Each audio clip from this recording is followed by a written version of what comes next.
Hey fun party people out there in the world, either on twitch.tv or youtube.com. It's me, Chaboy Doulegg. How is everyone going? It's been a while. I took a week off, partially because of mental health and partially because Pokemon just came out and I was like, I need to play that, like, all weekend. I mean, can you really blame me? It's just, you know, that's how I do. But I am back now, and hopefully I'm going to be going back to regular stuff. I see we've already got some people in the chat. We've got Seth, we've got Matt, and we've got Ayakara. Hello, you wonderful people. Love you all so very much. If you're hopping in from Ayakara's stream, or from wherever you hopped in from, either the Discord or Twitter or whatever, we're going back to Arcade Spirits, because as we got up to last time, we were about to be stormed by a bunch of children playing with through the arcade. So I'm gonna switch over. We might as well just get straight into this. So let's go load. So here we are. I don't know how many chapters are on, but apparently we're still on the first. So let's get back into this. They are coming. Like an oncoming tidal wave, the rumble is felt before it is seen. Parents pulling into the parking lot, minivans disgorging kindergartners, and suddenly, and there they are. An explosion of small humans rushes the doors, bursting into the arcade before scattering every which way. Even before any of them can get tokens, they're grabbing at joysticks, mashing buttons, eager to get their game on, or even just pretend to be playing. I am guilty of that. As a child, I used to just go to the arcade and just pretend to play the games. You know, that's how you make do.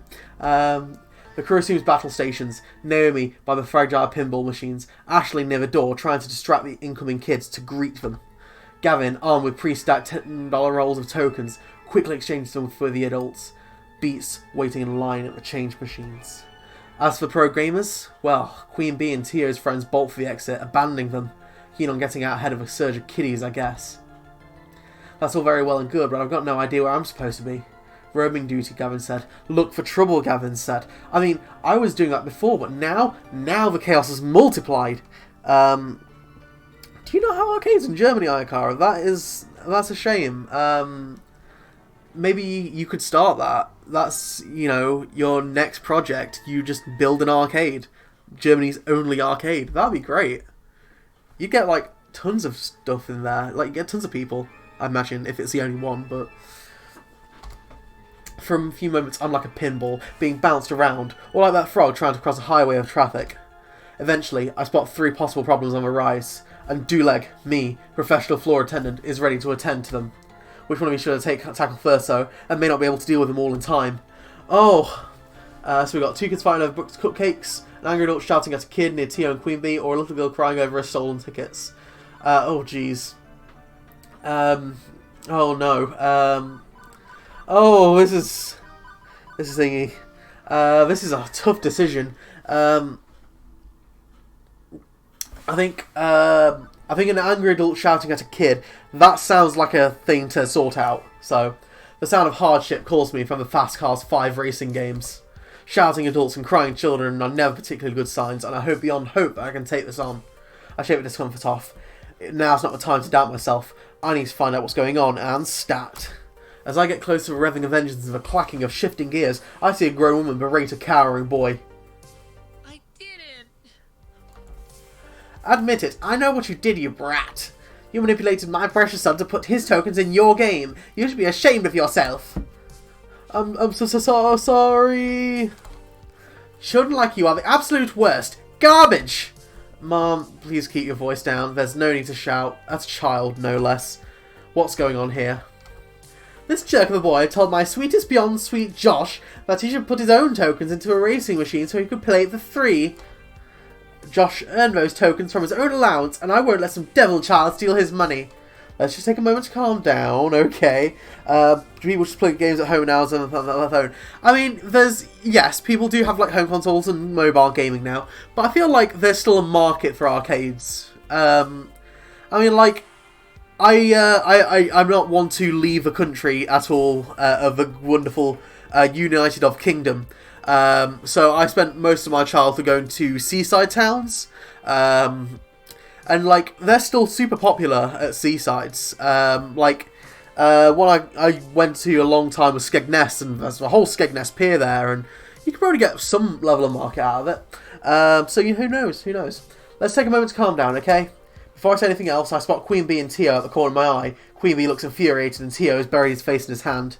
Actually, now I stop and think about it, they might have some insight. The racing games are right next to a Showtime stage. Tio probably had a good vantage point of the whole thing if he was dancing on the stage. And just by the way Queen Bee's brows are furrowed, I can tell something's not sitting right with her. I could ask one of them for help. I could try to solve this one by myself. Now, Tio, that's a chance that she saw something. But Queen Bee, I feel like, might have a bit more insight, because she's actually showing the emotion of, hey, something's not right here. So I'm going to consult Queen Bee. Since Queen Bee has been consumed by rage, I bet she knows what's going on here. Hey, Queen Bee. I wave her over to join us as I attempt to reach out to her for guidance. Mom, I know you're upset right now, but I think that... Oh, okay, Queen Bee. That lady... oh, by the way, I've been uploading these to YouTube, and I probably should address the fact that copper is a thing now, so that if you're playing a video game or a cartoon, then you could get charged for it, which is some stupid bullshit. Time for me to fill in every single one of Queen Bee's swears with an actual swear word. That lady is a fucking no-good piece of shit. Fuck you, Copper. We're doing the swear words now. You can't get me. Nope, not helping. This is in fact the first wave I could from helping I could ever envision. The kid runs away to avoid the loud people as I try to my best to defuse the situation. It was always Queen Bee was not good with kids. We still use piss for each. Yes, but like I really want to make sure that I'm not gonna get charged 42k, because Jesus, copper is a horrible blight, and I have no idea why the FTC have done that. Protecting kids. It's not protecting kids. It's protecting these precious values from 50 years ago. So, nah. That boy did nothing wrong. Nothing. Excuse me, Pod. How dare you? There's no way I'm getting in a word between these two. I silently resign myself to watching it play out.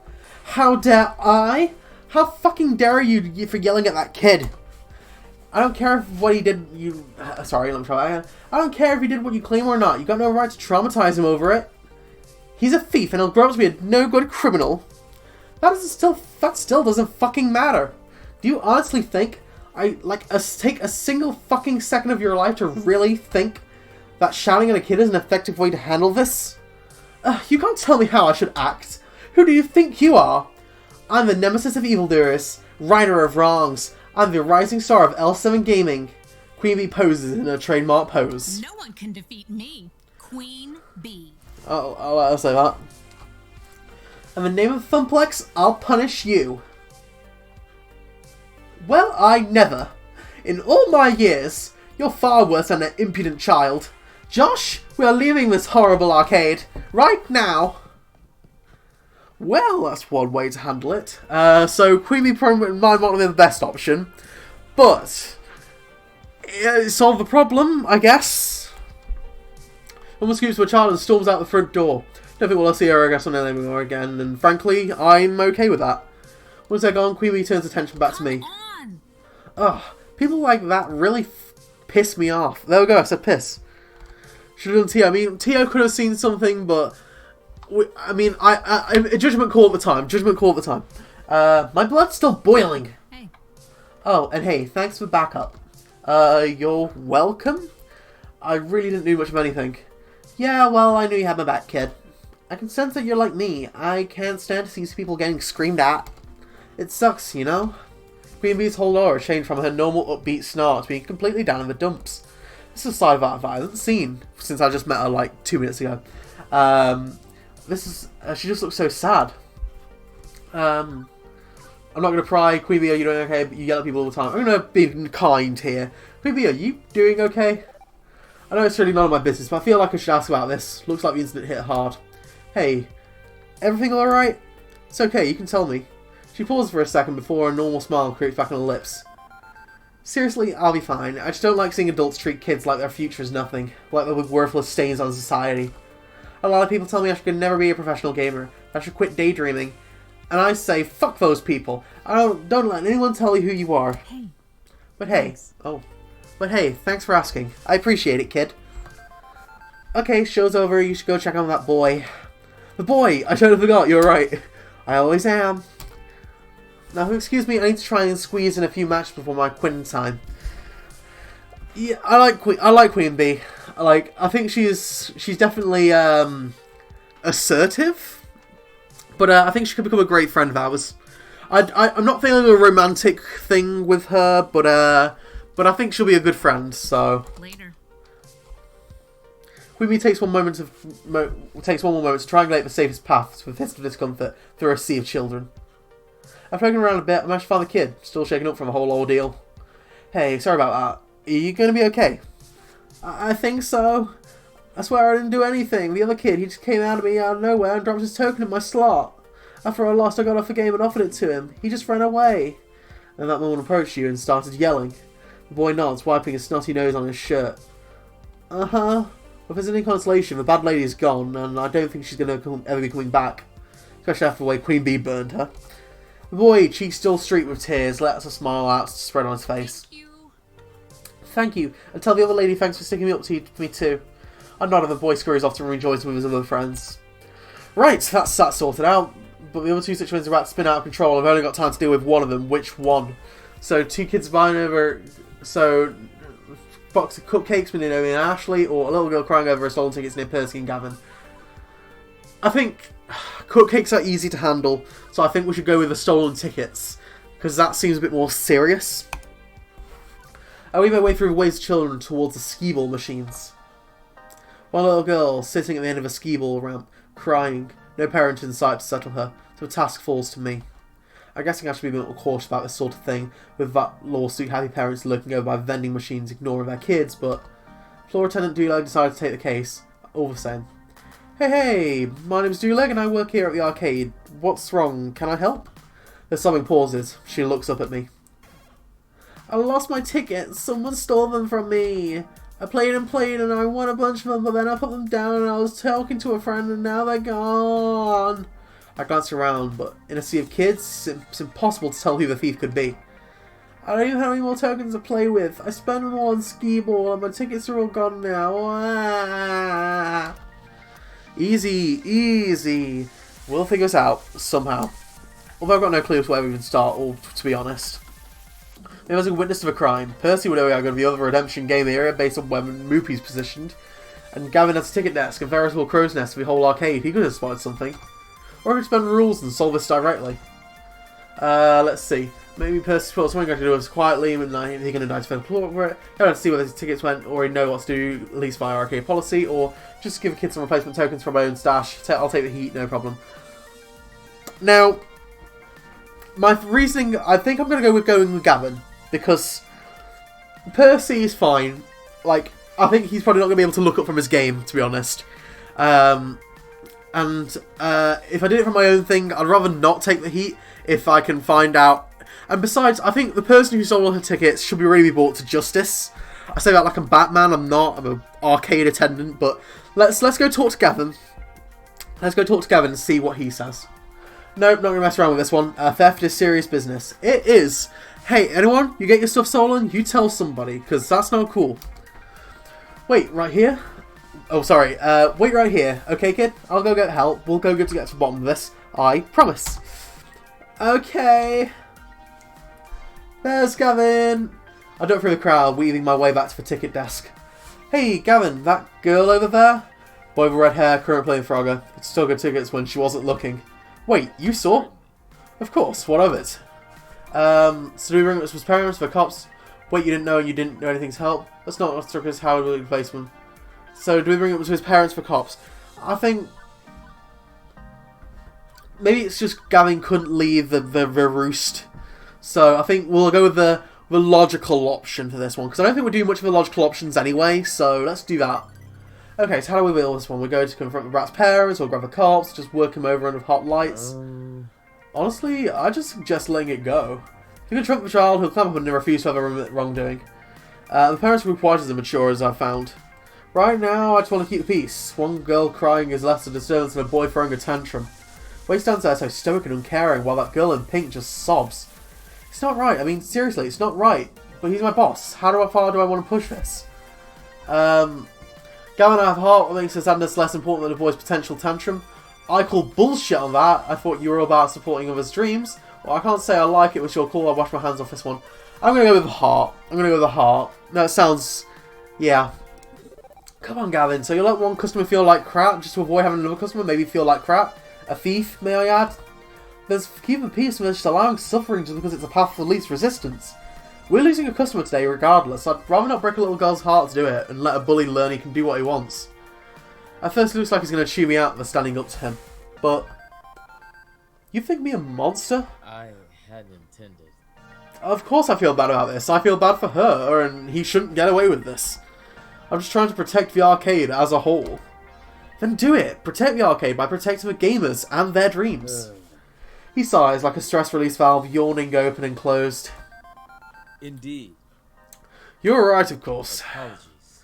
Focusing on the big picture does tend to leave me apathetic to each individual brushstroke. My apologies, Doulegg. We got Gavin points. Gavin points.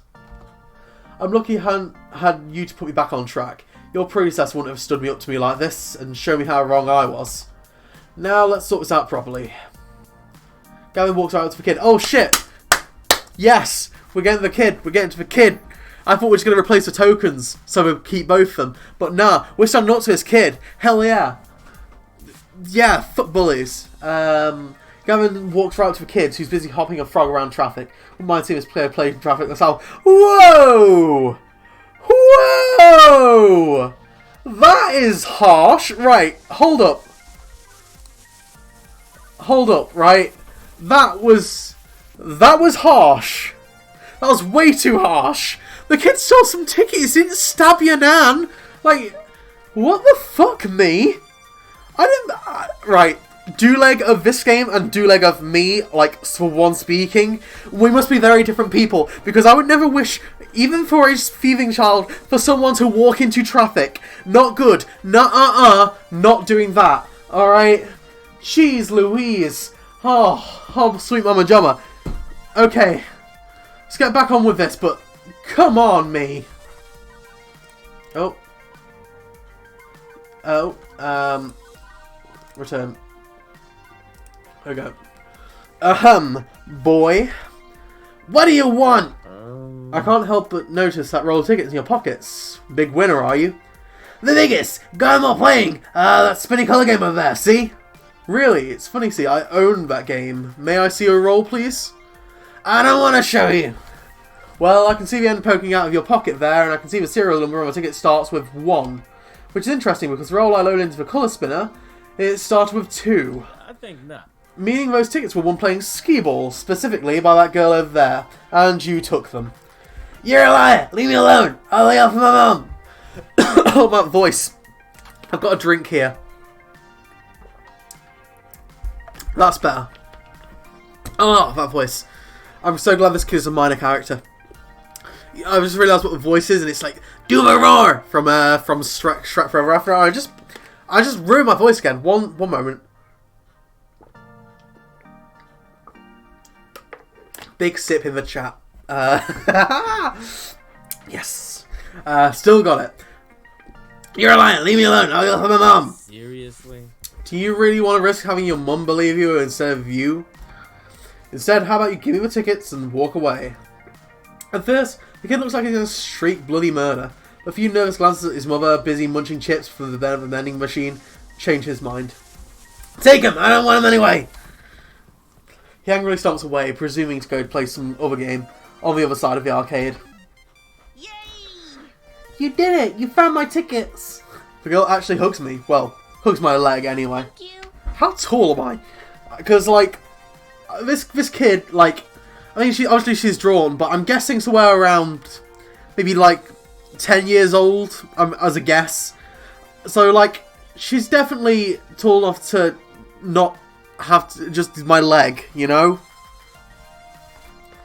I feel like, yeah, that's like, unless I'm just really tall. Who knows? Thanks so much. Thanks and thanks. Now then, let's go get your prize. What is it you wanted? Crayons! Those we have. Doulegg, I'll take it from there. Ooh, that's a fuzzy happy feeling right there. So time to rest on my laurels. I've got other arcade dreams to defend. Ah! Oh no, wait, it's arcade spirits. Oh no! Got the wrong title there. Thought it was arcade dreams. It's not. It's arcade spirits. Oh well. Icar says Chainsmoker Kid. Yeah, that's... I mean, you know, he looks like the kind who's like sneaking a pack of tobacco. You know, smoking around the bike sheds. I wonder if that's a universal thing or just like a just me growing up thing. I mean, I never smoked, but I hung around a lot of smokers as a kid, and I still do now actually. But in school, it was always around the bike sheds where like all like the cool. I say cool. I hung around with the emo kids at school, so. I did not fit in, but I feel like the bike sheds was a very much like a... You still hung around kids. Not anymore, Ikara, not anymore. Do not make me out to be some kind of creep, alright? Do not make me like that, alright? I was like, this was way back years ago when I was still a young one myself. I still do. I meant around people who were smokers, you know? Yeah, I don't hang around kids, alright? No. My shoddy language skills there. But there's no time to rest my laurels. I've got other arcade dreams to defend. 2 problems if I can. Let's do with that cupcake problem. Uh-oh. Too late. Vintage Midway cabinet Naomi just finished fixing up. It's covered in icing. Looks like Ashley's costume is going to need dry cleaning too. I shoot him a helpless look and shrug. Why did my character become such a dick? Like, last time he was, like, pretty fine, right? Like, admittedly, right? He was kind of just, like, you know...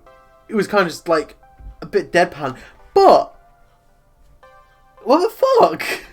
Why did I become such a dick? Aww. Hey, Doulegg. Kind of wish it was pink icing, then no one would notice. Yeah, sorry about that. I wasn't quick enough. You still helped out. I saw you with those other kids. You're a natural. I think things are winding down anyway. Why not take a break? Then I'll swap off with you and take a break myself afterwards. Yeah, okay, sounds good. Honestly, I'm kind of worn out. Ashley's right. I need to step away from all this craziness, if only for a few minutes. After a silent nod from Gavin to confirm it's cool with him, I step away, headed for the employee lounge. Ah, a wonderful day at work done. What a day. Quirky co-workers, die-hard pro gamers, volatile kids getting into volatile situations. I think that's a recipe for wackiness or some such cliche, but I think it's exactly an easily dismissed cliche when it's happening to you directly. Frankly, I'm exhausted. I dropped down from one of the cheap folding metal chairs in the employee break room, groaning and rolling my head back, trying to work the kinks out of my sore shoulders.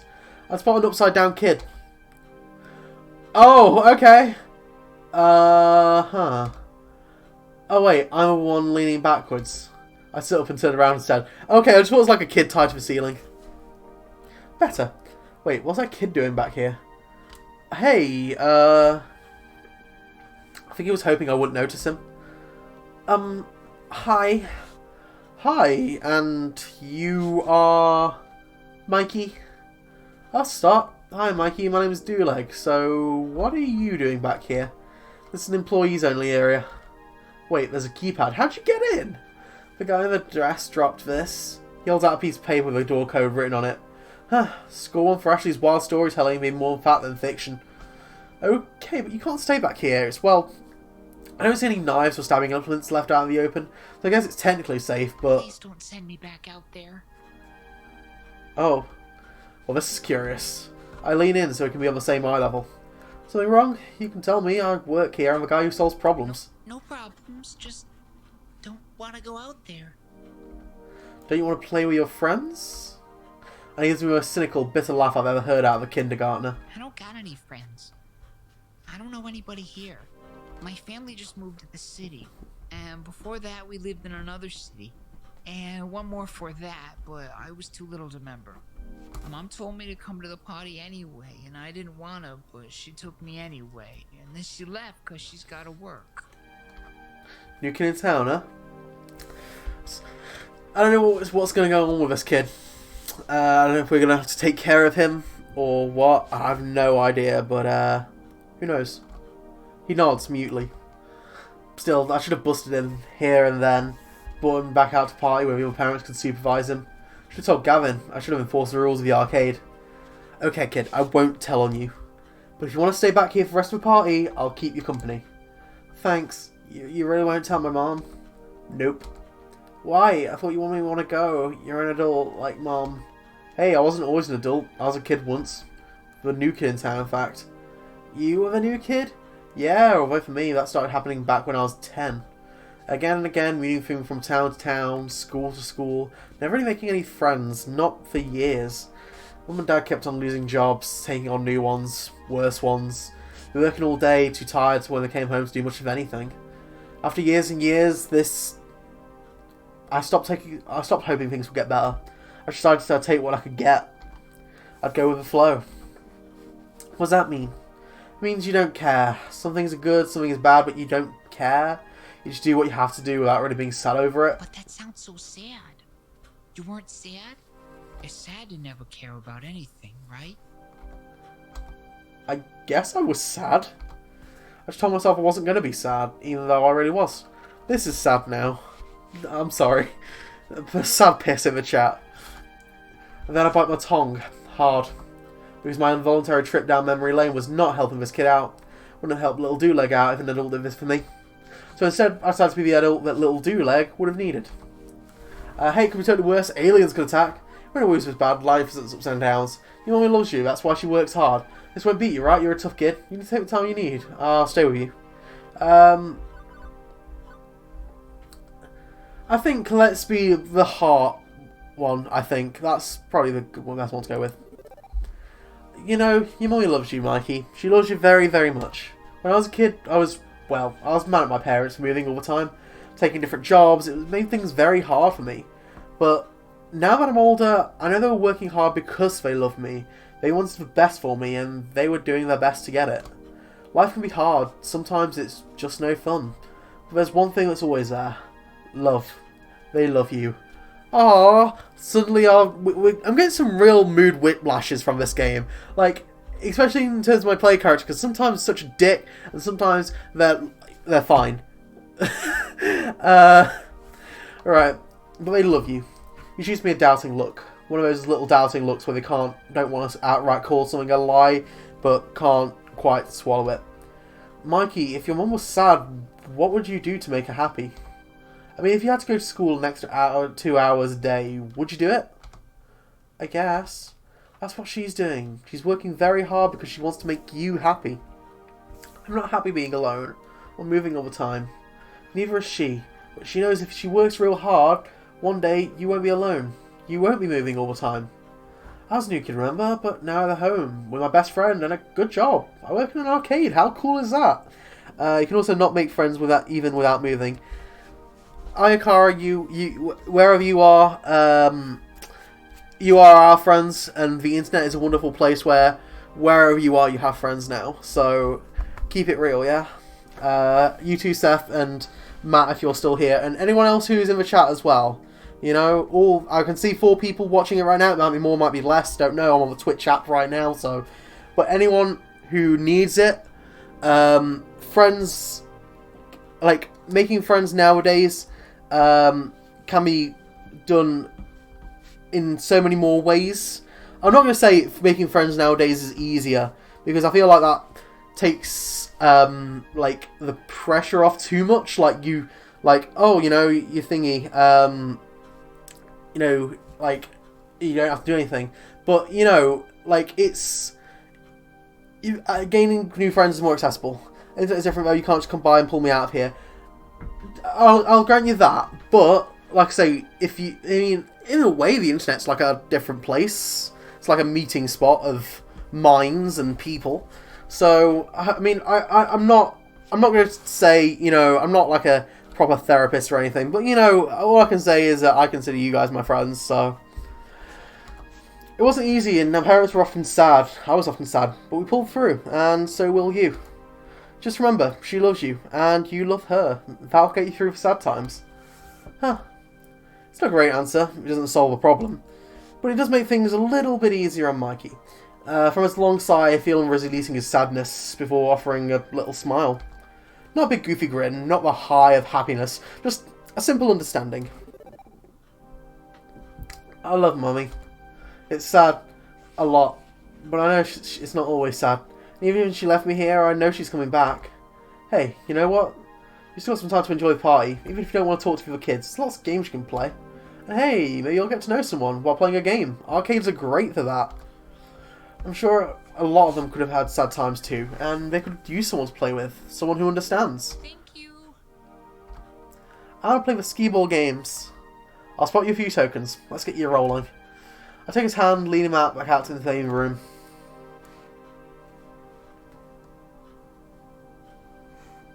And off he goes. I'm not fooling myself. I know I haven't fixed all of Mikey's problems. I'm no child psychologist. That was entirely me flying by the seats of my pants. Yeah. I mean, I feel like I literally just said that to you guys IRL, but... also, it's a quick shout out for people on YouTube as well. If you're watching the VOD on Twitch or the upload to YouTube, you know... Everything that I said counts for you guys too, so, you know, keep it real.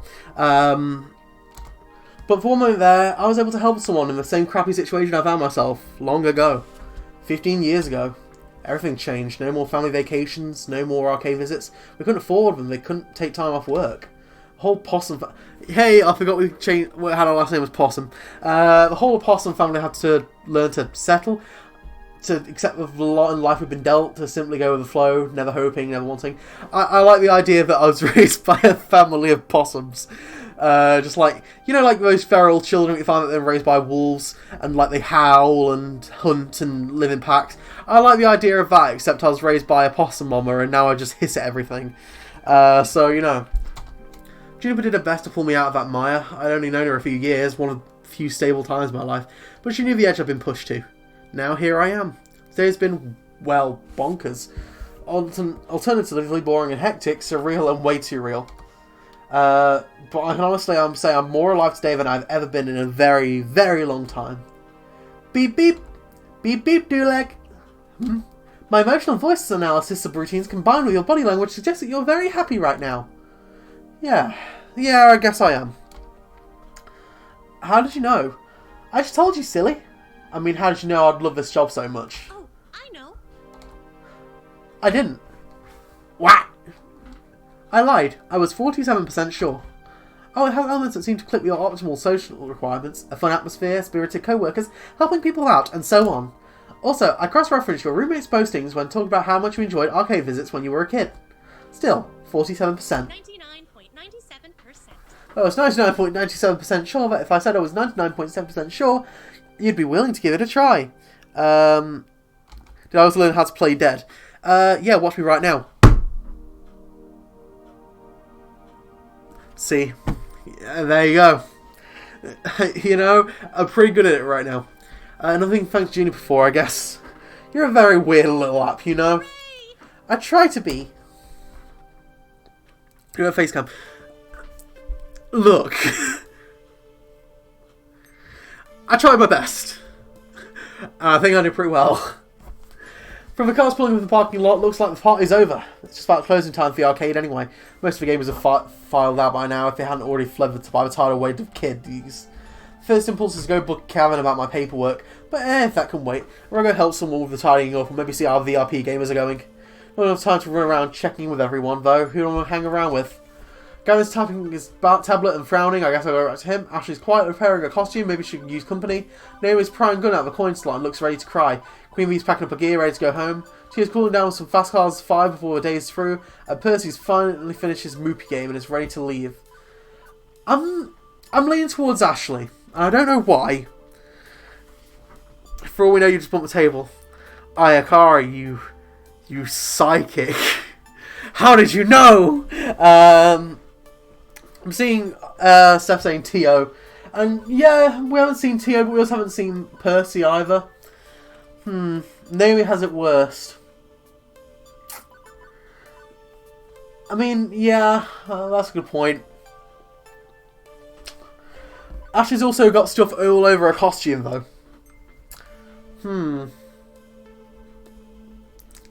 I'm trying to think.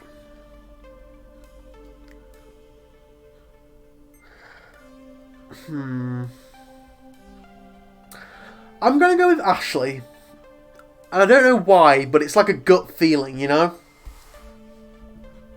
But can I sew? Maybe I can. I don't know. I've just got a gut feeling about it that it's like the right thing to do, you know? So let's try that. Ashley's pulled a chair next to a ticket counter and is sewing fervently. I wander my way over to the prize corner to see if there's anything I can do. Need any help with Pinky? Oh, hi! Oh gosh, that's really nice of you, Doulegg. And I realise, I think it's the first time I've ever seen her out of a flamingo costume. Yeah, I was about to say, like, did she look like that last time when she was wearing the same clothes? And I remember, no, she was wearing the flamingo costume. Also, she's got a flamingo belt buckle, and that's something. Apparently she's not some half flamingo, half human hybrid. Of course I'm not a half bird mutant creature. What?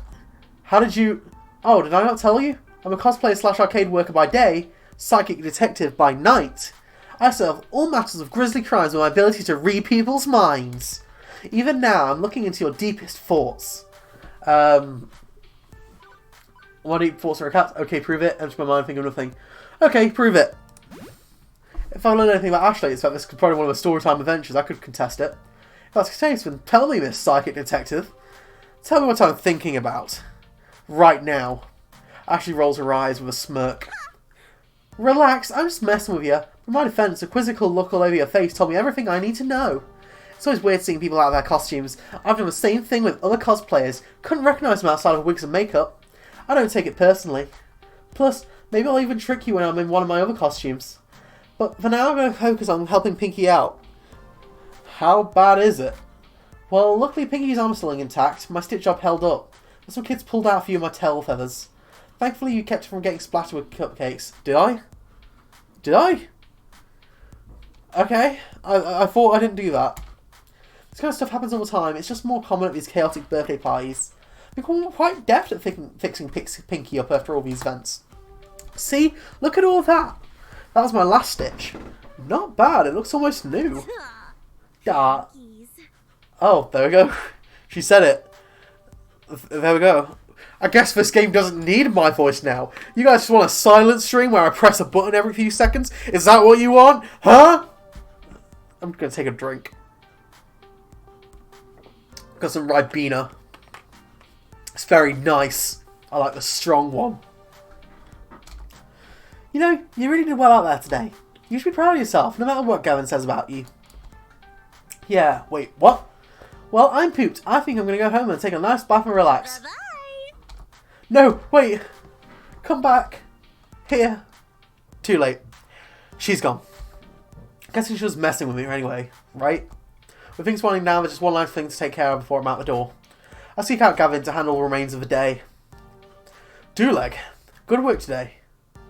Oh, thanks boss, mid-boss, sub-boss. Gavin will do. I can't say you've been a perfect employee, but my standards are impossibly high, so I'll just assume you were close to perfect as is reasonable. You came to me when dealing with those stolen tickets. Good. I want you to know that I'll always be here should you need me, even if I look busy. Normally I'd have dealt with angry parents myself, but I was distracted. I've only second-hand accounts of your performance there, but, Lion Queen BT like the customers is questionable at best. She's volatile. I'd rather have you handled that on your own, all told.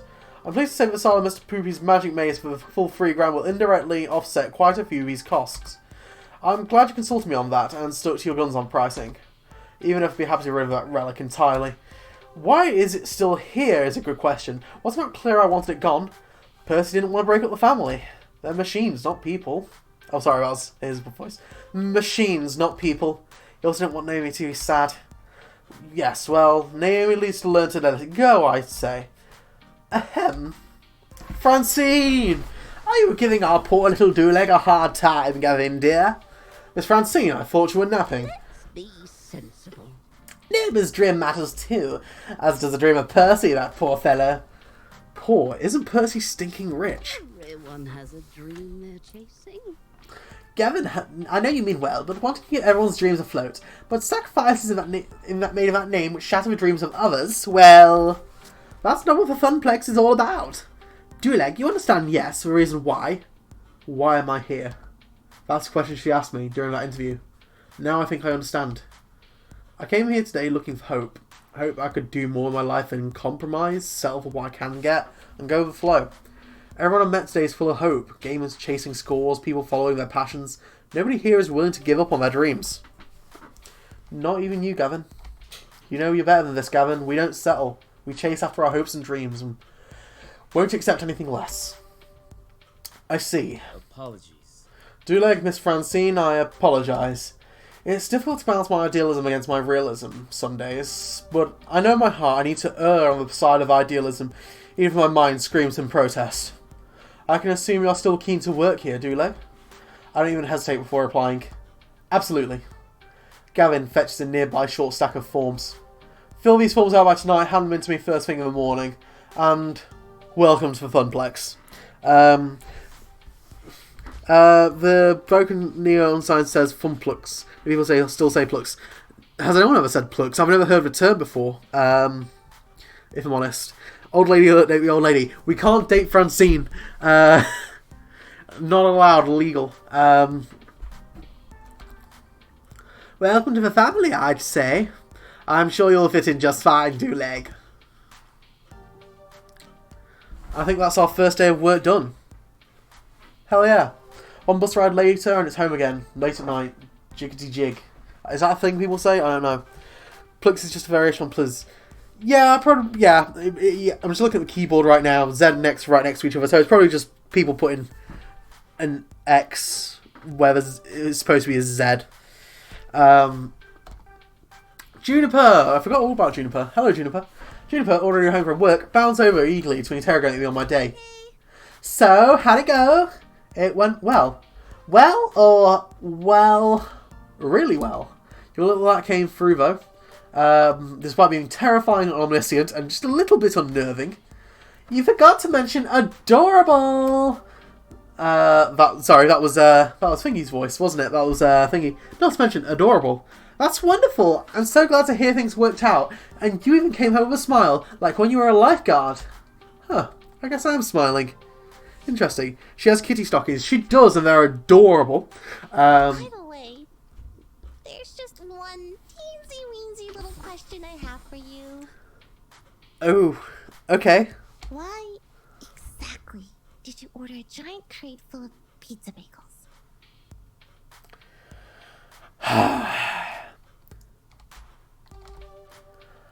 Did I neglect to mention that part of the terms and conditions... On the plus side, I know what I'm having for lunch tomorrow. What is her obsession with the pizza bagels? Who knows?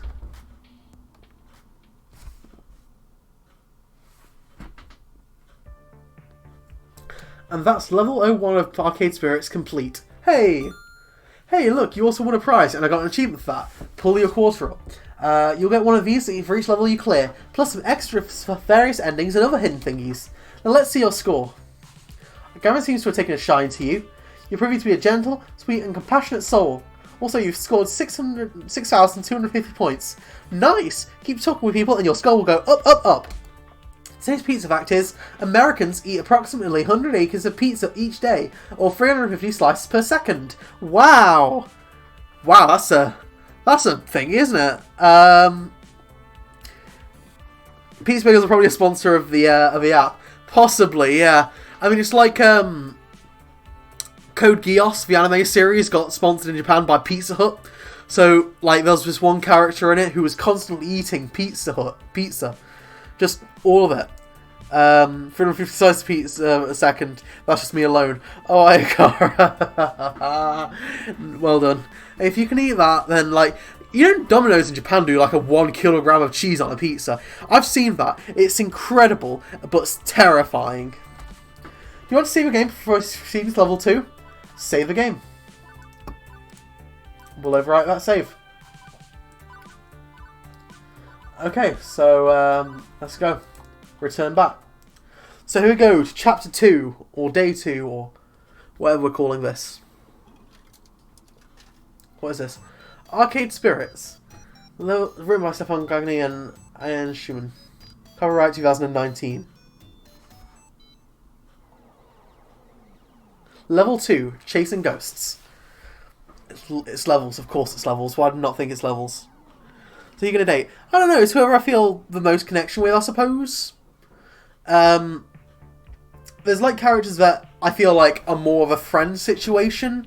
Like, I think Naomi and Gavin, I think we mentioned that they had routings of the thing. And that's, I feel like I'm going to let that play out with them. Queen Bee, I think, is a friend. Queen Bee is a friend.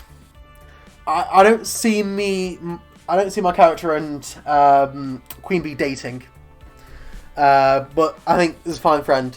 Percy, I've not felt much of yet. He's kind of just a rich man. He's a guy who is a rich guy who likes playing the arcade machines, and I'm not getting much of a connection. I'd say the two that are most likely to be romantically involved right with just now are either Tio or Ashley. Just because I felt like they've got the best connection, and it could be either. I don't want to rule anything out because I feel Dashing Dinosaurs and Sexy Centaurs. I felt pretty much instantly who I wanted to go for, but this is like I said, I've narrowed it down to 2, so we'll see how it goes.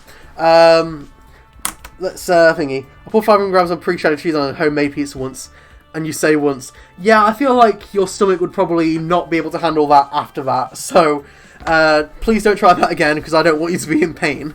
Right, let's get back into this. The future is the future year of 20XX, and you know what?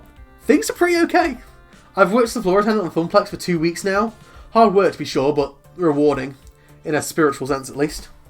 I've helped Naomi repair pinball machines. I've had tea with Francine while she reminisced about the far out 1960Xs. I've evacuated gamers when the kitchen accidentally caught on fire.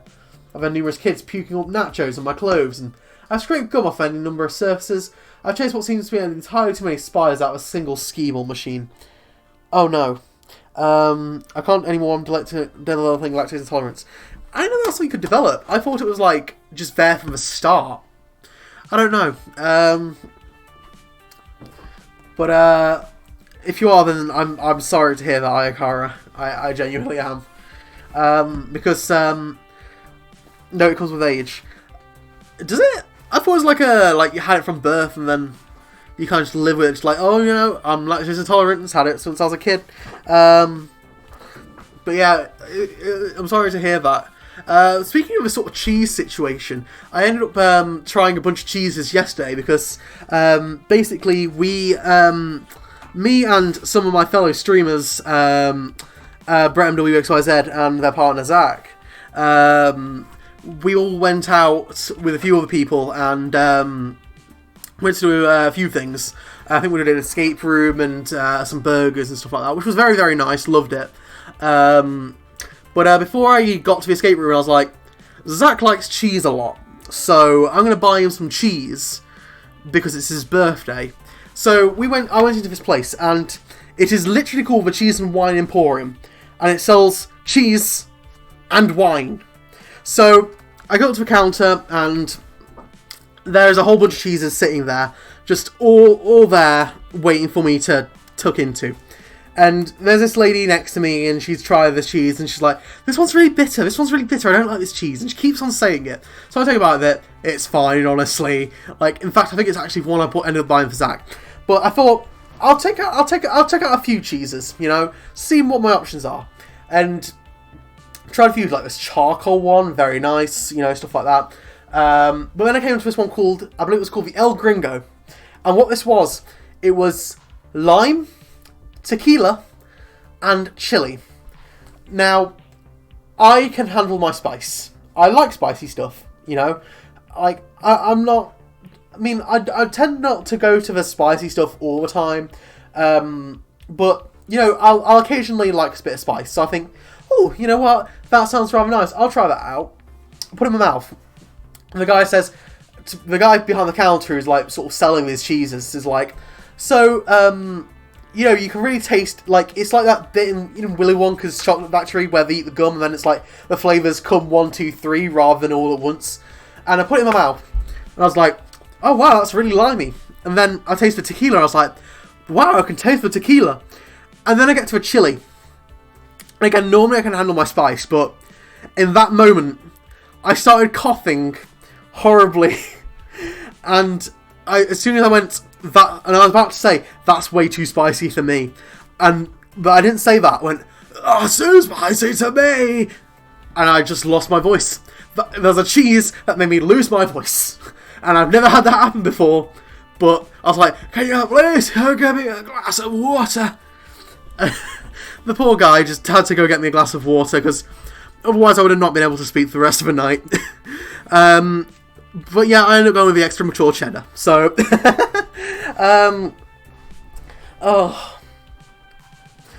can't spicy soda, I'm not touch fat. I mean, spicy's not for everyone. I'm not gonna like be like, oh, you can't handle your spice. You know, I'm not gonna be like that. You know, I'm not that kind of person. If you don't like spice, you don't like spice. I used to be the same when I was younger, and I don't know why. As I aged up, I kind of grew to like it. I don't know, but the same with roller coasters as well. But anyway, let's carry on with this. Let's carry on with the game. Okay, look, I'm not painting this as a very rosy picture so far, but I'm happy. I'm happy even amidst the chaos and the grossness. I'm happy, and that's all that matters, right? Oh, hey, Juniper's at the arcade.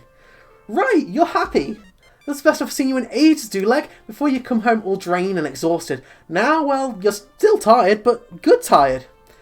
My roommate, Juniper, she's taken up to stopping during her lunch break, whenever she could get away from her office cubicle long enough to do so. Now, I'm not someone to judge someone's clothes, because honestly, I think what she's wearing is actually really cool, because, I mean, look at it, you know, kitty stockings, number 13 t-shirt, you know, like, she looks cool, right? I'm not thinking that, but, like, where I've worked, and admittedly I've only worked in customer service, they've had uniforms or a dress code. Like, I was applying for a job in a call centre once, and even there, where, like, no one could see you, you were expected to come in, like, basically, like, you know, like a fancy dress shirt, trousers, like, proper sort of dress trousers, you know, like, proper, like, dress shoes. I mean, just dress clothes, really. Unless you changed on the way, but I feel like if you've only got, like, a lunch break, that's probably, like, an hour at max. I can wear whatever in my job. Okay, fair enough. Maybe, yeah. I've not had much job experience. It's basically been customer service and an interview at a call centre. So, you know what? Maybe I can't speak. So, but thank you for your input there, Ayakara. Still hard work. Don't get me wrong. But overall, it's good work. I just feel good. Totally good and stuff. Yes. Agreed. Super good. Double plus is good. Iris, we talked about you listening on my conversations. What did I tell you about that? To pretend I wasn't eavesdropping on them, even though when I am? Exactly. You know, I've been more upset about my creepy's privacy invading digital overmistress, but I have to admit, Iris really pulled through for me. Even if she also ordered 3 months supply of pizza bagels on my behalf. You have pizza on a bagel. Oh. So, Juniper, how long do you have left on your break? Any time to squeeze in some pinball or something? I can spot your tokens. No, can do. Our new assistant synergy manager arranged a team building exercise. I have to, like, move coloured bits of paper around or something and then exchange high fives. Assistant synergy manager? Sounds like a very vague job. Hey Matt, I work in an office where no one sees us. We have uniform. If it's too hot, many go topless. Wow, Ikara, I think... I don't think I'd be comfortable doing that. I mean, if they're comfortable, all power to them. But yeah, I wouldn't be. I would not be comfortable going topless in an office surrounded by co-workers. Nah, not doing that. No, it's actually entry level. Pretty good pay, right on the track to middle management. Pretty cushy if a bit dull. But the thing is, he asked me if I knew anyone who would fit that before we started advertising for candidates, and I said nope. Who'd want to do that? When was this exactly? Oh, 2 weeks ago. So 2 weeks ago. Right when I needed to find work. You told me you didn't know any good candidates for a well-paying entry-level job. Oh, well, but you wouldn't have liked being an assistant synergy manager, right? Not one bit.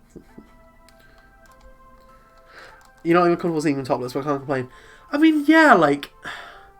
I wouldn't be comfortable seeing my co-workers topless. Also, I think it'd be a bit of a hygiene hazard because I work in a kitchen. But... like... yeah, no, I don't think I'd be very comfortable with that. Not at all. Yeah, that would be kind of discomforting. Juniper, please tell me Tom no because you already taken my job at this point, not because you forgot. Hey, I didn't forget. I just, didn't bother telling you about the open position that night. I mean, you'd already had so many jobs you hated. I knew you'd hate being an assistant synergy manager, so I didn't feel the need to tell you. Oh, Juniper. And it all worked out, right? You just spent the last 5 minutes telling me how happy you are here. Not a lie, I was happy here indeed. Also not a lie, having packed pizza bagels for lunch after having pizza bagels for breakfast because we barely had enough money to cover the rent this week, pooled together.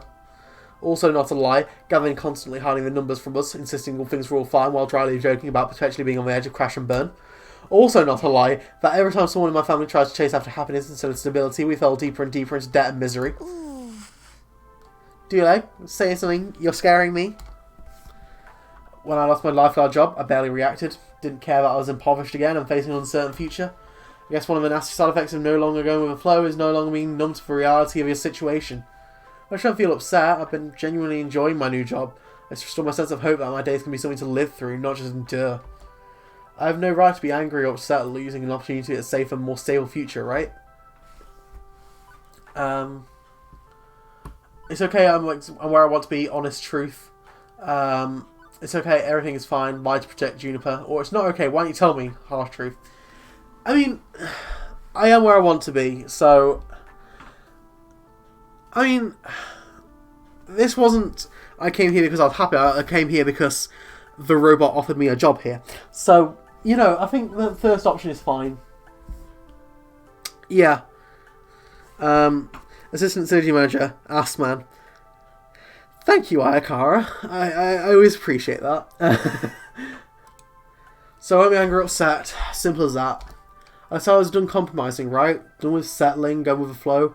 I'm glad people want to break the family curse. I choose this path of my own free will. Even if it didn't have all the facts at the time. If I'm going to be honest, boundless confidence doesn't cover some fact that I chose to be vulnerable rather than safe. The arcade closes if anything else goes wrong. Still, no need to dump all that on Juniper. It's okay, Juniper, you were right. I'd have hated that job, and things are great here. Oh, good. You were kind of freaking me out. Trust me, it's the right decision. You'd learn to loathe working at my office, like I do.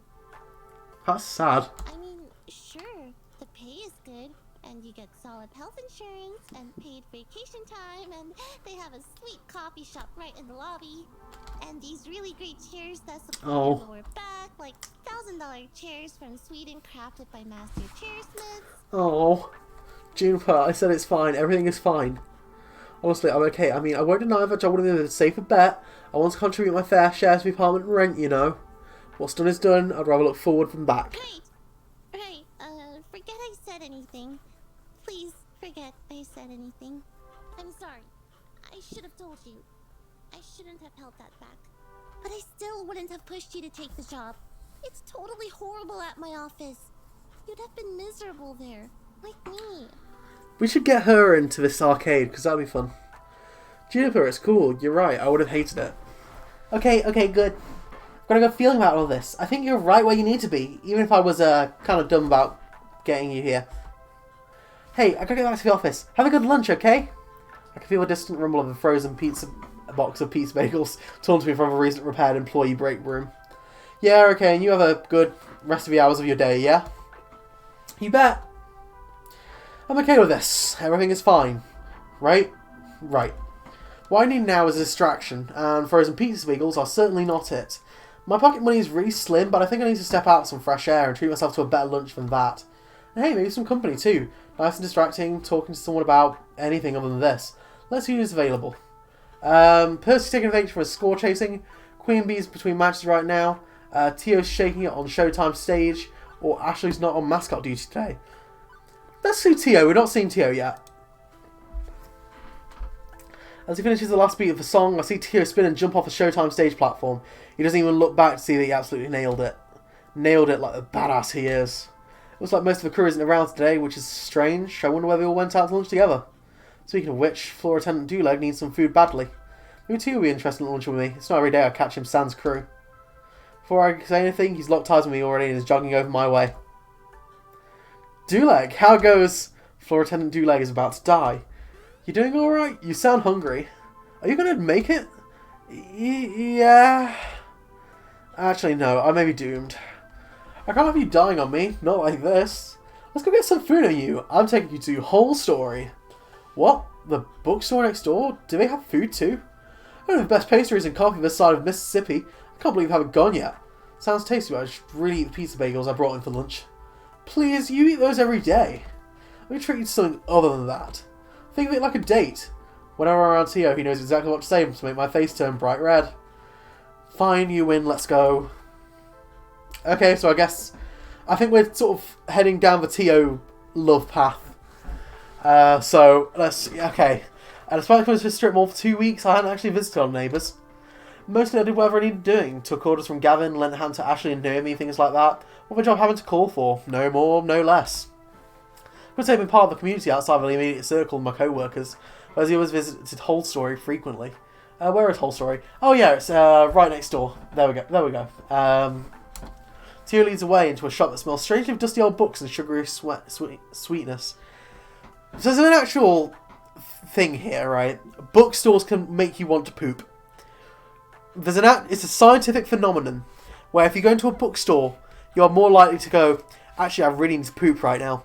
And I can't remember its name, but I believe a Japanese lady came up with it, with a theory of it. And I think she theorised that it was something to do with the ink on the pages. Like the mass concentration of ink in the stores would sort of like waft off, and that sort of smell, kind of an invisible smell, if you know what I mean. Apparently it basically sort of registers in your brain as it's poop time. So that's your fun fact of the day. 2 leads away to a shop that smells strangely of dusty old books and sugary sweetness. Oh, this is nice. I don't think I've ever been to an independent bookstore. Or a bookstore at all, that matter. It's 20XX. Who buys books in brick and mortar stores anymore? Oh, that's sad. I'm really going to bookstores, so I wouldn't... I like to go to a bookstore every now and again. A bookstore's really nice to go into. I've been trying to build up my collection of books. I've mostly got comic books. I can tell you exactly what I've got sitting here. I've got some Doctor Who 10th Doctor comics, the Adventure Zone graphic novels, 5 editions of Lumberjanes, the Life is Strange comic, the Life is Strange book, and the Doctor Who role-playing game. So, you know, if you ever wanted, you know, anything of thingy,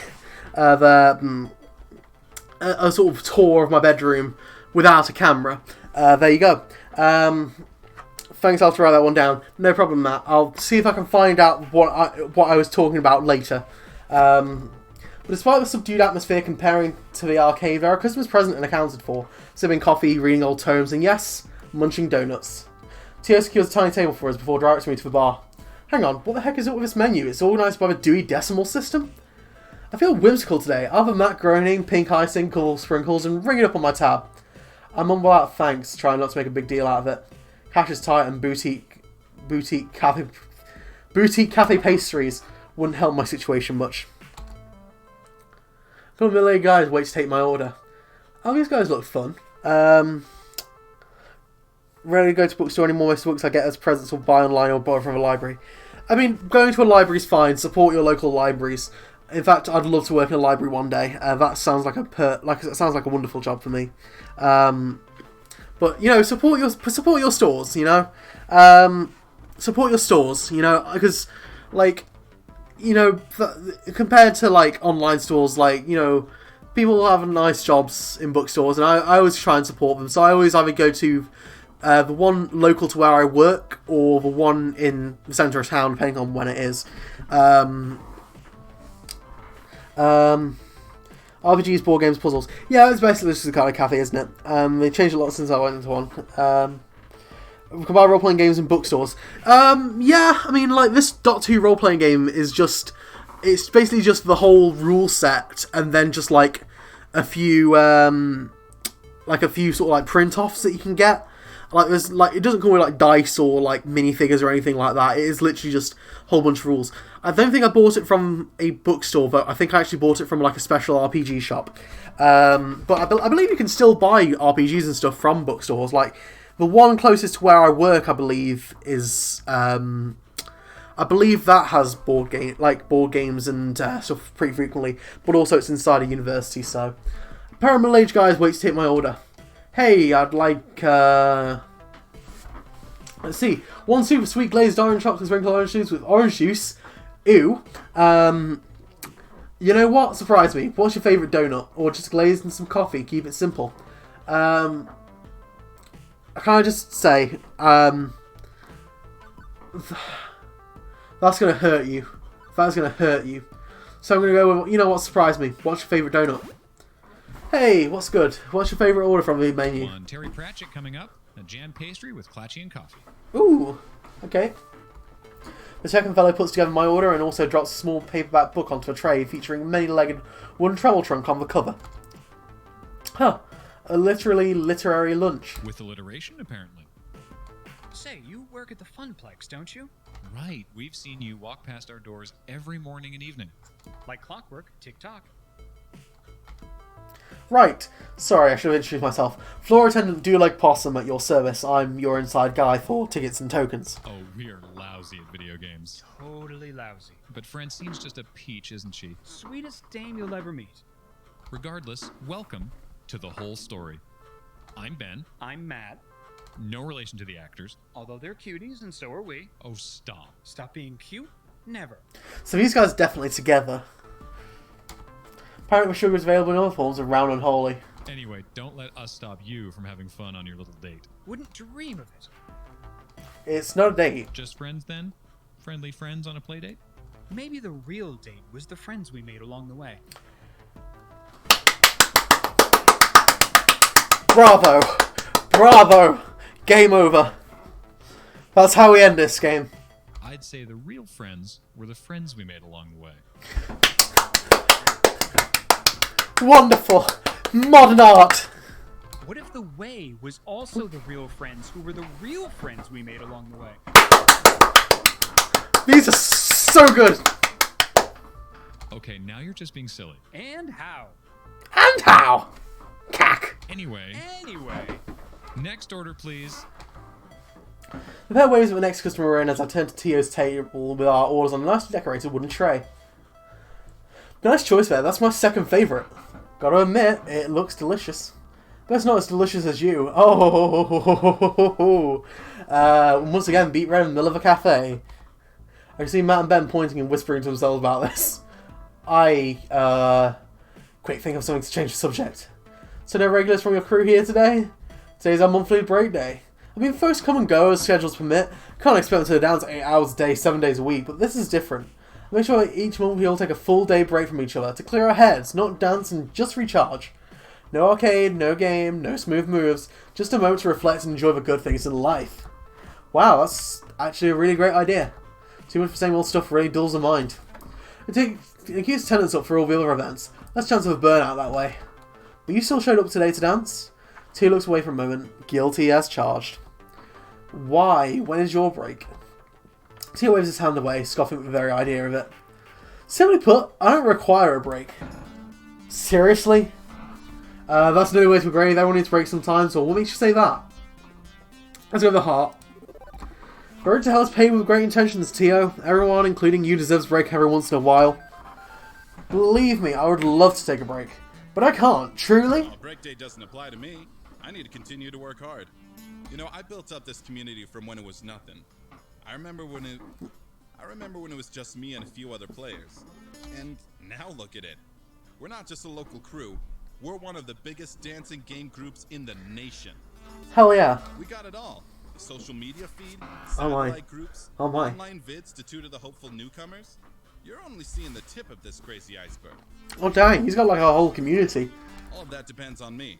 I gotta hustle. I can't let them down. I won't let them down. If this all fell apart, it would crush them. So if I stop, even for just a moment, I mean, who will be there to take over? Your friends, Tio. Me. Ashley. Naomi. And yes, even Gavin.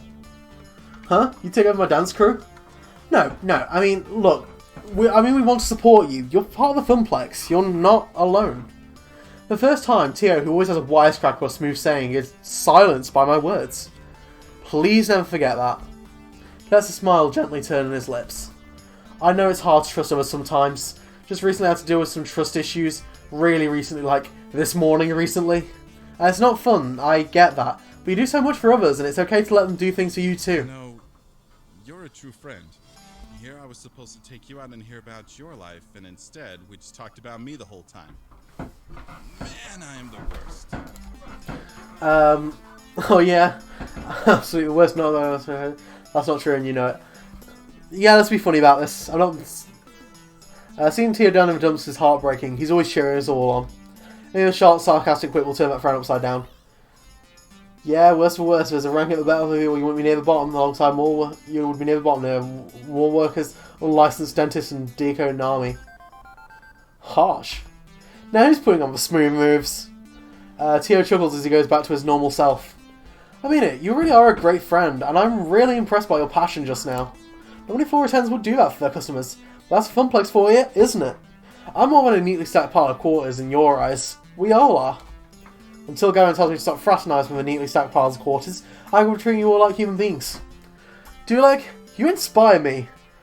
That's a sentence I've never heard before. Confusedly, I glance around looking for who Tio seems to be talking about. I don't even describe as inspirational. Oh wow, mood. Who, me? Yes, you. You could use that heart in all the aspects of your life. It'd at least make my world a bit brighter. Iris! Beep beep, lunchtime's over. Looks like it's time to get back on the stage. And back to work. Are you sure you wouldn't rather dance with me? You still haven't tried out Showtime stage yet. Rain check, Tio. Rain check. You can't use that excuse forever, my friend. Check with me again next time it's raining. That's the opposite of what rain check means. Before we go, can I ask you something? Shoot. You're a really hard worker and all, but don't you get bored of running through the same routine day in, day out? Even when I switch up the playlist now and again. What do you mean? Well, I mean, are you happy with what you're doing? Is there any way you can add to your life that will make it more meaningful? Like me, when I first started dancing, I made a promise to myself. If I was in a position to build a community around Showtime stage, I'd give everything to make that dream happen. Sounds ambitious. You know it. I've got ambition oozing out of every orifice of my body. TMI. So what do you strive for? What do you want to accomplish? Or is it this? Sorry, it goes a little too deep, isn't it? Anyway, just something to think about. We should get back and forth with Mist. Okay.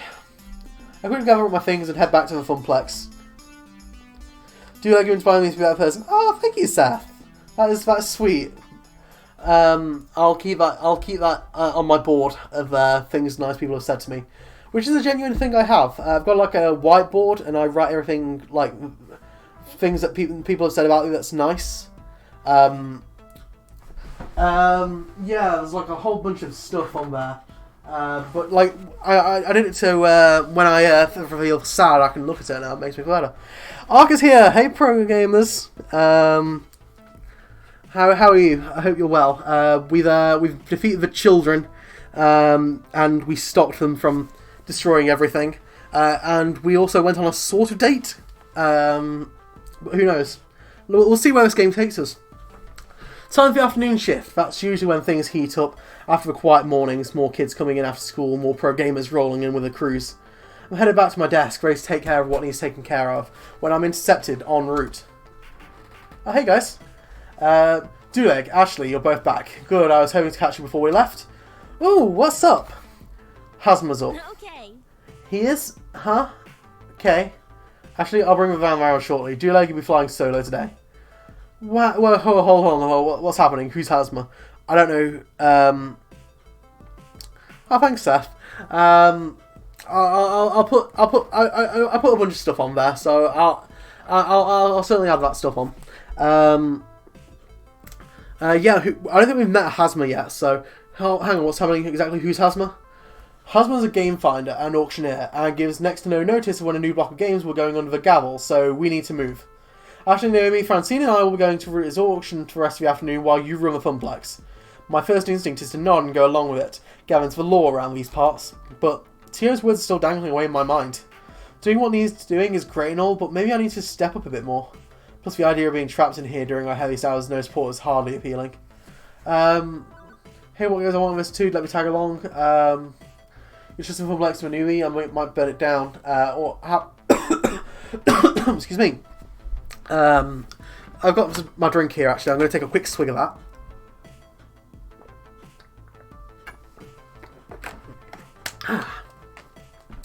I think we're going to have Ashley and I swap places and I come with you. But then again, that makes Ashley stay here and I don't want to do that.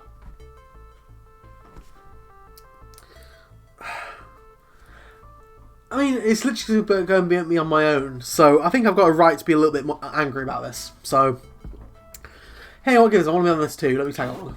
Whoa, I want to come along and see this auction for myself. Come on, I'm never going to learn the business if I don't take a bigger role. You're a floor attendant. Your place is on the floor. Well, yeah, that's patently unfair. I'm a floor attendant too, and you're dragging me along. I feel like such a third wheel at these auctions anyway. Let Doulegg be the third wheel and let me handle the floor. I'll be the finest third wheel we ever met. Trust me. I just want to do more than I've been doing. Different things, new things. Show some initiative, like... I suppose it wouldn't change too much to bring Doulegg instead, but no costume time today, Ashley. I need non-plush fingers on duty in case ticket jams. Peeking can stay in storage for the afternoon. I'm just happy to be helping folks out one way or another. I need to get to the van. Wait out front, please. I'll probably be closed by the time you get back, so I'll see you in the morning. Floor attendant Ashley, away! Oh hey, hey Naomi, I've not seen you in a while. Leaving me out waiting outside with my two travelling companions.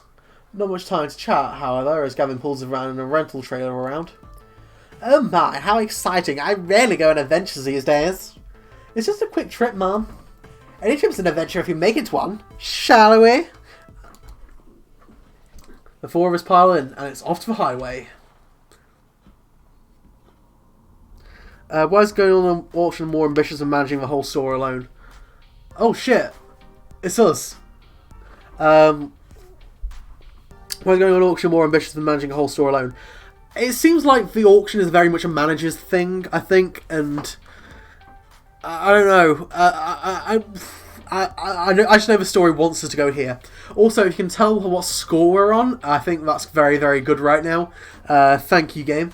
Gavin, consulting a driving map on his phone, leads us out of the city via a series of weird turns and back roads. Trust me, this will save time in the long run. Where's Hasma set up this time? On site, some abandoned estate just outside town. It's about to be torn down, but we found a trove of arcade games in the basement. Woo! So arcade... Exciting! I love arcade raids. Arcade auctions. Raids? Auctions. You guys have got an arcade English dictionary I could borrow? Francine, without looking up from her knitting, answers... A raid is when a bunch of collectors get together and rescue games before they can be junked by their original owner. An auction is when someone sells off their arcade games one at a time to a crowd of active bidders. So, which is this? A raid or an auction? It's both, dearie. Hasma, that sweet boy, buys up private collections before they can be thrown away. He rescues them from that terrible fate and then auctions off his finds. Sort of. Okay, now I'm fuzzy on the sort of part. I'm a newbie here, remember? Well, okay, so Hasma obviously auctions off games for cash money, but he's a very whimsical kind of guy. I once saw him trade off a vintage burger time in exchange for someone's super secret chili recipe, passed down through generations of family. In other words, he's just on the edge of being a loon. This would be a lot simpler if it was just a raid. We can pay up front, we declare what games we want, and we cart them away. Instead, he ambushes us with his impromptu auctions and makes us come down there to entertain his whims. Wonderful. I think it's sweet. He wants me to make sure that the games go to good homes, to people who really want them, even if they can't pay. And really, we should be honoured that he got an invitation. He's trying to cut out the big franchise arcades like Deco's Palace and help little guys like us. It's inefficient and relies entirely on keeping Hasma's good side. Huh. Having a little guy seems good here. Gavin's route to be a lot simpler. I'm just gonna keep neutral here. How'd you guys meet this Hasma guy anyway? So he only invites select hand-picked group to his auctions. How'd you end up with that select hand-picked group? That would be my doing, dearie. He likes to visit the local arcades whenever he's in town, and as I like to get to know everybody who walks in our doors, I approached him. I suppose we achieved an instant rapport, considering we've had 3 invitations so far. Got some rather lovely games too, including Moopy. We need to temper our expectations a little, I suspect. I think not. I think we don't have the room to add many more games, especially the res it looks like Hazma usually deals in. What about the off-site storage unit? We can just rotate games in and out more often. Nearly full to bursting, and not cheap for us to rent on a monthly basis. I'm not saying we have to go home empty-handed. Certainly a few holes in our roster we can fill, should we find an excellent deal and beat other bidders. But consider this, above anything else, a way to maintain relations with Hazma. But even if we don't do bidding. Now, Naomi. Oh. Gavin knows the numbers. I'm in favor of making our little funplex more and more fun, but floor space is finite. And Gavin, remember, if we find some darling little game Naomi would lavish adoration upon, we can always retire an older game.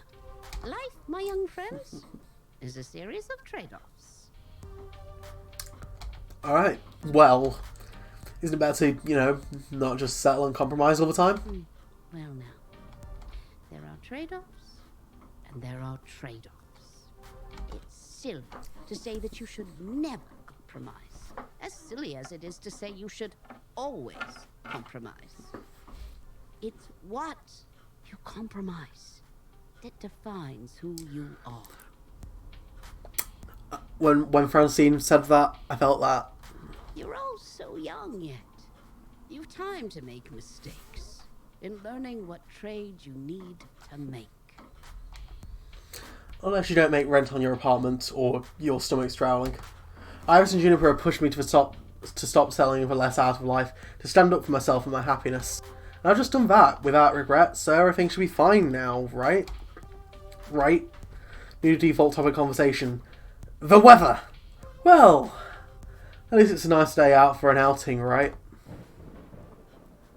Oh, come on! Wonderful. Glad I packed plastic bags to wrap cabinets in, just in case. That's our Gavin, always thinking ahead. Trying to protect your investments, huh? From Hazma's invitation, it seems like this arcade was largely abandoned and left to rot. I'd rather not add water damage to the ailments this game are already suffering. It's so sad when we come across a wonderful game that's just ruined beyond repair. Most collectors show their collections a lot of love, but others just don't care. You find old games in barns, exposed to elements and falling apart. I suppose this is one thing we can easily agree on. It's important to take care of your games. For resale value, you mean? A broken game's no fun to play with, and it's a shame to see a classic in terrible condition. Consider pinball. Pinball games are very prone to breakdowns, particularly older ones. To experience them in their glory, you need to show them care. Even beyond just a game earning no quarters, it feels like a way to allow an enjoyable game to lie fallow. A waste of true potential. Huh, good point. Glad to see these two getting along better, even if Naomi kept preemptively attacking him a long way there. With the rain pounding down on the van roof, conversation gets a bit difficult. Gradually everyone resumes to fiddling about with their phones, knitting or driving. Leaving me to wonder exactly where is this auction and / or raid happening anyway? We've been driving for some time, leaving the city far behind. What would the massive trade with arcade games be doing this far out into the sticks? Maybe some closed down roller rink or an old bowling alley or... Oh, there's a creepy old house that's likely haunted by exactly 87,194 ghosts. Ha. Ayakara? Yeah, no, I just got that as soon as I saw the creepy house. Okay, we're doing this, are we? The classic possum look in play. So majestically awful. Gavin pulls up alongside a number of other vans and trucks. We're here a little late, it seems. Good grief, is this really the auction site? Creepy. Definitely creepy. At least an 80 on the creepometer. An old home has character, I feel. Let's not judge it by the exterior, shall we? With all the speed, the group hurries inside to get away from the weather. Oh no. There's crumbling. Oh, what is that? A large group is already gathered in front of the foyer of the crumbling estate, but one rushes forward to greet us in a blur as the others pay little mind. Greetings, friends. This must be Hazma. Hamza welcomes our friends from Hamza. the fun Sorry. place. Welcome, welcome. I do apologise, Hamza. Sorry. Sometimes I get letters switched around the wrong ways. Nothing on him. Gavin, stalwart as ever. Naomi, love what you've done with your hair. Miss Francine, a beauty surpassed only by your wisdom. Oh, he's very charismatic. Local thrift shops sometimes get arcade cabinets. Holy, last time I had this Pac-Man cabinet. How much are those in a thrift shop? Because, like, admittedly, like, we have, like, electronic $400. I'm trying to think how much that is. But, like, we have, like, charity shops and stuff like that. But, like, they sell, like, TVs and stuff like that. But not, like, an arcade cabinet. Because that sounds... Hold up, I'm going to find out. Because I'm genuinely kind of interested. $400 to GBP, which is my money. 311 quid. That's not bad. I wouldn't say that's bad. He's creepy, but I love him. That's reasonable. Yeah, it was a weird find for them. Yeah, no, like that sounds really cool. I'd love that. Fresh. And a new player, it seems. Who might you be? Doulegg Possum. I see.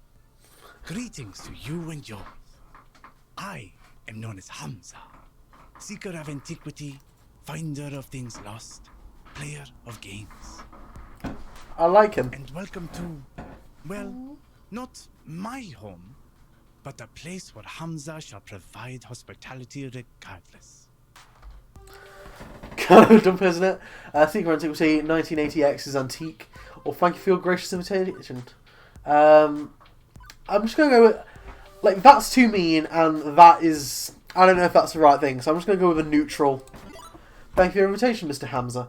I understand that you only invite a select few, and the Funplex is proud to be accepted your summoning.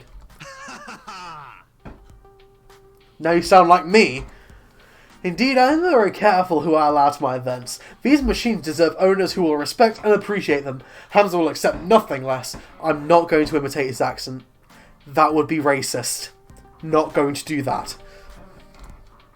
Alas, I have not a moment to enjoy your fine company, Doulegg Possum. Perhaps later, but for now, it is time. I feel like if I carry, like, I don't need an accent if I can get the tone of voice right.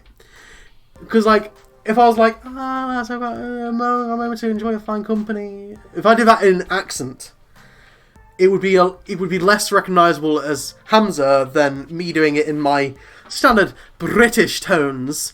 But with that bombasticism, I guess.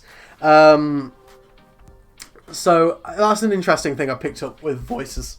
Oh, he's clapped. Clapping twice for attention, Hamza rallies a small crowd into the room to begin proceedings. Friends, companions, long-time allies of the noble art of the arcade, welcome to Donna Wood. Its story begins nearly 30 years ago, when the legendary pop musician Donna Michaels, singer of such hits as Thrilling and Mama Don't Mope, did a stately pleasure don't decree. Here, the reclusive idol crafted a private amusement park, a petting zoo, and an arcade. Alas, she didn't only enjoy this paradise for a short 10 years before her tragic death. Needless to say, this estate has fallen on hard times ever since. In this year it shall be torn down to make way for condominiums. But not before we have our say. Friends, those games that Donna Michaels cherished still lurk one floor below, ready to be rescued from such a terrible fate. It is our moral imperative to do so. I like when they actually have voice acting. It gives me a chance to drink. I have paid the estate owners a princely sum for the entire lot. Now, Hamza parcels them out to you. By all means, browse the collection. See which pieces sing out to you. On the far table, you shall find refreshments. Ooh. Grapes, Ooh. sparkling wine, Ooh. and delicacies from my travels. Mingle, cavote, and we shall begin the auction in 1 hour's time. I really like him. I like him a lot. Indeed, a lavishly arranged table that probably costs more than any single arcade game put together is descended upon by the invitees soon after. I feel like I'm attending some ancient Roman celebration of debauchery or gluttony, or not an arcade raid. Or an arcade auction. Or whatever. Donna Michaels? I knew it! I should have recognised Donna Wood when I pulled in, but it's raining too hard. Who? You've never heard of Donna Michaels? She was the hottest musical act of 1980X. Naomi, I was born in 1990X. I'm totally plugging my phone with a van stereo with We Can Blast with Girls Just Want to Play Games all the way home. But first, I'm gonna check out the cabinets in the arcade. I'm not really into mingling. Later.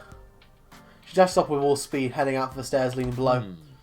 I suppose I should go network for a bit. Hamza's events always joining, crest-shaking crowd of rival arcade owners. Heading for the foodstuffs, Gavin arranges himself on a plate until he has an excuse to hang around and eavesdrop on the other collectors.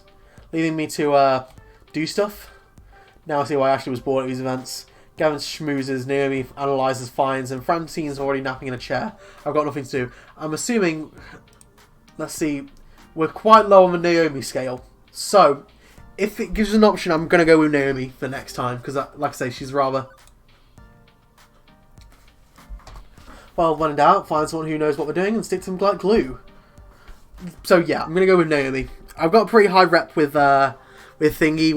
Gavin anyway, so I can't imagine a game saviour as games are such gremlins. Gamers are gremlins. Not even in a good kind of way, you know. Let's go browse games with Naomi. I'm not really interested in the arcade version of Game of Thrones going up here.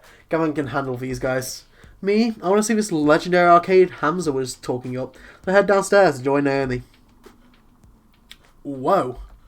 Is this a private collection or just a fully fledged arcade? I was expecting a handful of games and a pool table or something like this, but this is easily 3 times larger than the Funplex itself. Even coated in dust and disrepair, it's awe-inspiring. And it's also hard to find anyone in this maze of tightly packed games. Invitees are browsing the available stock to decide what's worth bidding on, making it as crowded as well.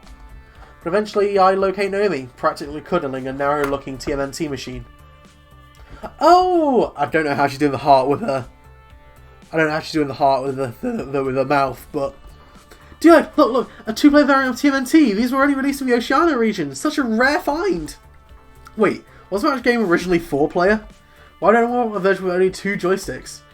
Well, because... I mean, it's rare, it's a find! And it's less fun. Not the point. Anyway, it's hard to find one of these, 2-player or 4-player. I'd love to have it for the arcade, and I'd love to have that, and this one, and this one, and this one, and my friend Chris will be home with me. I mean, some of Ward's damage, I would like to have boosted CRT's controls. They all need work, but I recall the game she was working on when I first met her. Extensive repairs needed just to make it playable. So, not only would you have to bid and win the game, but you'd have to spend hours and work, and plenty of spare parts to purchase it ahead of you. I know, isn't it great? Okay, is there a nice way to say this? I know you love restoring these games, but do we have any money for these new projects? How many restorations are on backlog right now? I know you love restoring... I'm going to go with Heart. Because I feel like... I know you love restoring these games, but... You really like bringing an American game back to a working order, huh? Yeah. Absolutely, these games deserve to shine as they once did, ages ago. If I could turn back the clock and let them be as they once truly be, let people play them as they were, in their prime, well, there's no greater feeling. I enjoy the challenge of restoration too, having hardware replacing damaged art, the problem of solving broken monitors. You know me so well, Doulegg, exactly. And all of that is admirable, and I really love how happy these projects make you, Naomi. But there's a flip side. How much time does it take to restore a game? I'd say if it's in a good shape, maybe a few hours. If it's really a wreck and needs extra love, a few days, maybe weeks if parts are on back order. Okay, now think of the games that we currently have, and how many still need work, or break down frequently. Can you take on a bunch of new projects? Well, I can make the time. Work late, right? Even a girl with bottomless energy has limits. Naomi sighs, frustration building. It's not fair. I know. I mean, I'm not dense. I know there's only so much we can realistically do. So many projects I can actually take on. But I wish I could do more. I wish we could do more. The Funplex has never really been a success. Even before I came on board, it was always struggling to stay afloat. I joined it because so few arcades still have the games I love. But I can't turn our situation around, can I? No matter how hard I try. This was my first job. Part of me is hoping it'll be my last job, too. That I can happily spend all my days tinkering with these wonderful games. Every kid says they want to be a fireman or an astronaut or a robot cop or something, but nobody actually ends up doing that. Except me. I wanted to fix up arcade games, and that's what I'm doing. It's all I ever wanted to do. Aww. So, when I see all these old, broken games, I just want to show them the love I can give. I could be happy working on them for the rest of my life. Wow, that's dedication. And really, you went straight from school to an arcade job? I mean, I've meandered from job to job, never really sure what I wanted. That's normal, right? Yeah. Oh, definitely. I'm the oddball here. It's funny, I followed my heart and I just found out what I wanted, what I needed, and now, well, now I'm scared someday it'll all come to an end. The Funplex will close. The Funplex goes under? I really don't know what I'm gonna do. All I ever wanted was to work in an arcade. And I'm literally living my dream. Okay, now I feel bad for bringing down her day. Hey, look, you don't know, right? Maybe we'll get some lucky. Maybe we'll find a game down here that brings thundering herds of players. Right. It's a slim hope, and we both know it, but Naomi clings to him immediately, eagerly. My low bank balance and grumbling stomach mean I need to cling to that hope as well. I made that choice, and now I need to make that choice work. We just need to find the right game, something nobody's played in a long time, something that'll tug at the nostalgia strings. It's difficult finding the right balance, especially in the year 20XX. A lot of these games are on life support. Borrowed time. She could be a freelance repair gal. She could, and that sounds great. Yeah, but you know, I feel like the Funplex is you know, you get to see your babies. You know. Yeah, Ikara. Yeah, you don't get to see people playing your to see people playing your babies. You can play, right? Well, yeah, for now. But CRTs and monitors that power these old games, or LCDs are now 3D flats start replacing them, and they're in short supply. No one makes them anymore. I mean, who buys tube-based TV anymore? Nobody! It's all HD and that dumb 3D projection tech that looks awful. No one appreciates a good CRT anymore. Aren't high-def displays way cheaper though? I've seen small games running on them in other arcades. They're wrong is what they are. Video games weren't designed for pixel-perfect flat panels. They're designed for fuzzy tubes. The picture looks weird on LCD. Even 2 weeks in, I'm still fuzzy myself on a lot of this stuff. But I grew up in the internet age. I'm silicon literate. I got opinions. Let's use LCDs and then bash people over the head to make the vision blurry. I heard that we could get some cheap and common games then gut them for spare CRTs. Or can't we simulate the fuzzy image and still use an LCD? I've seen games do that. Because Sonic Mania has got a mode that does that. Also, Sonic Mania playthrough, hopefully, maybe one day soon. Maybe after this playthrough, who knows. But I know that it can be done, so I'm going to put can't we simulate fuzzy image and still use an LCD. Hold on, can't you just fake it using high definition screen? Just make pixel fuzzy, add fake scan lines, bend it a little so it looks like it's on a curved tube. Done. Oh, that sounds awful. I mean, that's like serving someone non-fat frozen yogurt and claiming it's a delicious sundae. I like froyo. I guess we could do that, but we need an extra computing unit to process the image. Maybe a Raspberry Pi or something? I have had some ideas. We don't have the money for new games, we certainly don't have the money for R&D. I'll have to wait. Thank you. You know, I'm glad you're here with us at the Funplex. I should get a high RCRT around Christmas from my old monitor. So maybe an arcade project. Oh, that would be really cool, Ikara. That would be really cool. Did I really suggest... I mean, look, right, if it can simulate it, that's fine with me, you know. Let me take my side or Gavin's side. It's just nice to have someone who cares about the games around. Ashley's fun, but she's way more into cosplay than gaming. But it's kind of odd, you know. What? Feeling like I'm not alone? I know that sounds dramatic, but I'm so used to toiling away in my little workshop, with Ashley and Gavin not really caring about things I love. They're kind enough to me and friendly. Well, Ashley is. But ever since you showed up, I feel like there's someone with me. It's odd. I'm not complaining though, I guess it takes getting used to, after years of feeling perfectly content to be alone. Away from strangers, crowds, I mean, it's not really my thing. I don't like to network like Gavin does, or socialise like Ashley does. And now I'm making things weird, so I'm going to stop that. Excuse me. Besides, I'm just about done taking inventory down here. How about you and I... Suddenly, shouting and stomping of feet from the floor above. What the... Sounds like there's a fight or something going up there. I think we better go see what's what. Quickly, we hurry upstairs.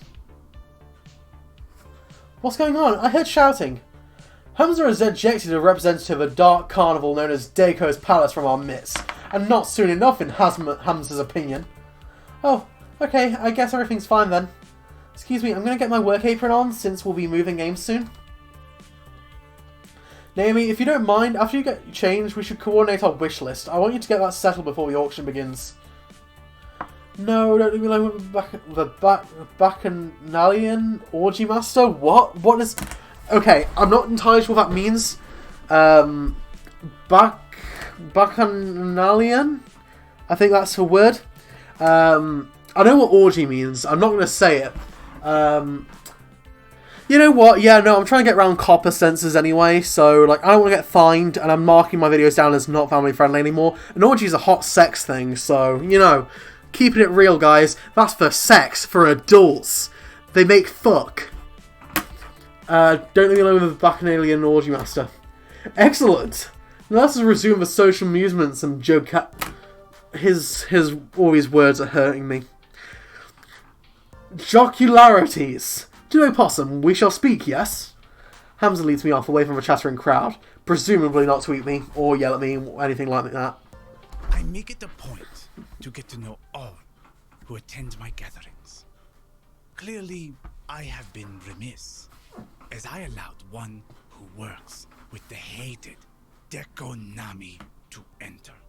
Hamza would like to know you better, my friend. Not that Hamza assumes you to be a spy, of course. It is simply a matter of what is proper and right. I'm just a floor attendant for the Funplex. Not much to say. Come now. Surely there's more to you than that. Share with Hamza. Consider me an impartial third party. Surely there are matters that occupy your mind which would be inappropriate to air to your business partners? Dekonami, the Konami. Oh shit, Ayakara, you've cracked the... Ayakara. Holy shit. You've cracked the Konami code. You've done it. Consider me an Oh, yeah, he's actually speaking, so... Okay, this guy is clearly on a fishing expedition for dirt. Considering the High Court of Arcade royalty I'm supping with, maybe it's best not to give him anything. I also don't want to make relations difficult for Funplex if this guy is really leading a supplier of cheap arcade games. I'm secretly without Royal Harvard Long Distant Land. Honestly, I just had a wrong room had look, or I'm just a high bus for long moving games around. I'm just going to go with that. I'm secretly royal hair of a distant land. Matt is back. Hello, geez. I came back from making dinner and this guy's fancy AF. Yeah, this is Hamza. He is a guy who's been buying a bunch of old arcade games and is selling them to us. Thank you for breaking my eardrums, Doulegg. Sorry, Seth. Usually Vinny does that to me when he says hello when we're chatting, and that wrecks my eardrums. So, you know, just passing the thing along. Let's see. I'm secretly the royal heir to a distant land. Between you and me, I'm the child of a prince, ruler of an ancient exotic kingdom. I'm hiding from an international conspiracy of assassins. I was blessed with a birthmark of the shape of Qbert, marking me as the chosen gamer of gamers. A fine attempt. Besides, I'm a true son of royalty around here, or a long-forgotten prince, no less. I could believe that. Good. It assists Hamza's mighty reputation when people believe that every image he projects. I admit to obfuscating my origins somewhat, but there are some facts I allow to circulate. Hamza began as a mere urban explorer and hunter of rare objects for a wealthy buyer in Dubai. You see, many debts pursued me, and in return for assistance in paying them, I stocked the arcade of his dreams. In time, my patron released me entirely from the woes of debt. They were difficult years, productive years to be certain, and throughout them, Hamza learned how to use the mystique of being Hamza to better achieve his goals. Now I stand before you with power, and with hard-earned respect for that power. I leverage it to ensure that those who respect games as I do can enjoy them, even if they lack coin. Okay, I know Matt just made the Khajiit thingy, And, like, his manner of talking, yes, is like that. But he did also just say, if they lack coin. And that's just like, Khajiit where's if you have coin? You know, that's basically... And damn it, I just did the accent. I was doing a Khajiit one, though, rather than a Dubai accent. So, I don't know if that's okay. If not, I apologise profusely.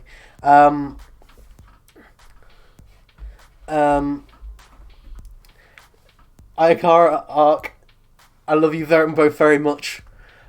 Please do not destroy a friendship over video game purity. You both are valid. But yes, I have known hardship. We all have in the course of events. You are not alone in that condition, my friend. Okay, so how do I get out of that condition? Do I need to indent myself to a wealthy prince or something too? No. You will need the will to dream. And the will to work. The will to make the trade-offs that will bring you closer to your ambitions. Francine was mentioning something about that earlier. Wisdom and beauty, that is Francine. I'm trying not to make trade-offs though, not to settle. My parents, they gave up so much just to barely scrape by. Ha, that is a puzzle, is it not? What to trade? Allow me to regale you with a story. Hams makes a sweeping gesture to the beautiful ruin of a Donnerwood mansion and to an oil painting hanging on the wall. Oh, cool, a creepy picture. At one time, Donna Michaels was a star on the rise. She had all she could ever desire and indulged her desires all day long. But so indulgent was she that she failed to maintain the work that brought her there. After her second album didn't meet expectations, she lost interest. For years she lurked in these walls as a recluse, playing games for hours and hours. Rumour has it she was found dead within her beloved arcade, hands still wrapped around a glowing joystick. She starved to death, lost in a game. I say that's ridiculous, but I've seen Percy play hours and hours and hours at a time. And now her lost and aimless spirit haunts this very place. Adrift as a ghost in the machine. Too spoopy for me, man. See that? Too spoopy for me. Too spoopy indeed, and obviously a grim fairy tale rather than the reality, but I feel like there's an important truth buried in the myth. I ask you, was Donna's life spiritually satisfying? She didn't need to make many more albums. She wanted nothing and had everything. You'd even say she died doing what she loved, playing games. Okay, but she still died, no getting around that. Hamza agrees. So many years thrown away, refusing the world and around her in favour of a dream. A dream is a lovely thing, Doulegg Possum, but you must balance a dream on one hand and the world in the other, at all times.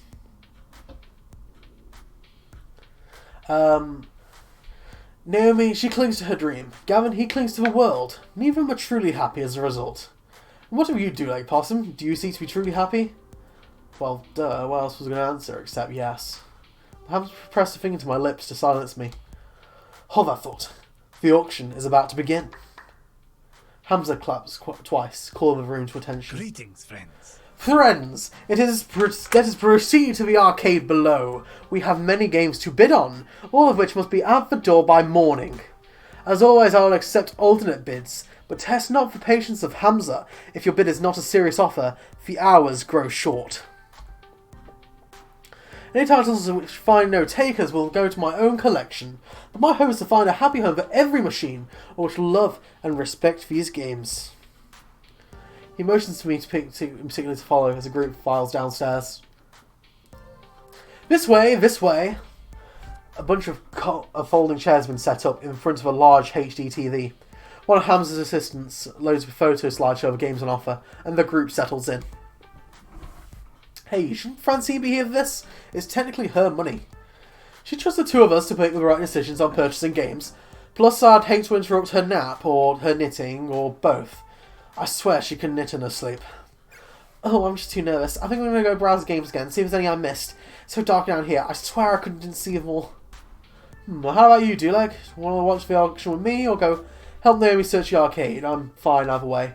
Ultimately, you're only here to help us lug our purchases out the door, so do whatever you like. Thanks, I think. Now,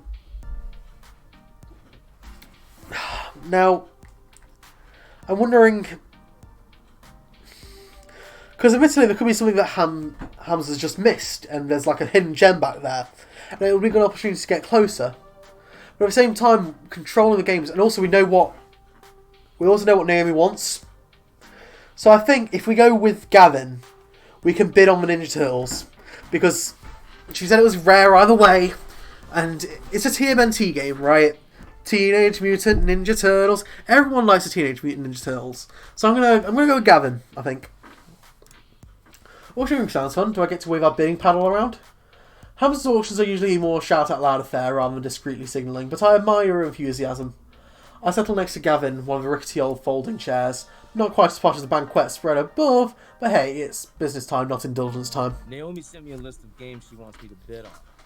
We argued it a bit, and I managed to bring her down to 3 must-haves, and the rest would-be-nices. Needless to say, if the would-be-nices start bidding up, I won't be bothered. Do you have a storage space for would-be-nices? Well, technically, yes. What about the cash? Like I said, only if they don't get driven through the roof. Then maybe keep an open mind, right? Don't forget to see the forest for trees while looking at the bigger picture or something. Right. As Francine says, I know. But there are certain hard realities in play. It has begun. I expected mid-90s techno to start blasting as the slideshow begins, but no, just pretty pictures of old games. Behold. Look at these beautiful games. They could be yours. All yours. But before we dive right in, I'd like a moment of recognition for Donna Michaels, whose spirit inhabits these halls. We who are about to rescue her games do so out of respect for her and her passions. May her soul be at peace with her beloved arcade in good hands. I thought he didn't believe in that tall tale, or is he just being theatrical because that's the way of a Hamza? Now then, shall we commence the auction, friends? I settle in and wait for Gavin to take an interest in the games we bid. Our next item up for bid? Hey, I recognise this. It's a joust, just like the one I moved out from the floor 2 weeks ago. Gavin frowns at his tablet, confused. Why is this on Naomi's must-have list? We already own one of these. The bidding opens and pittance a mere $50. Gavin shakes his head, ready to let this slide by.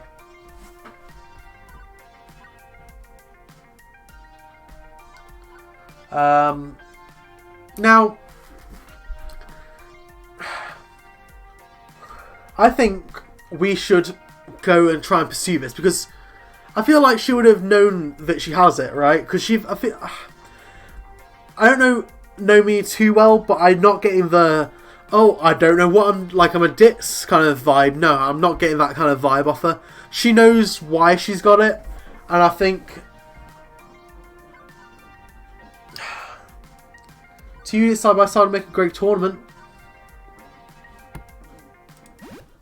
Hang on, it's probably not enough game, right?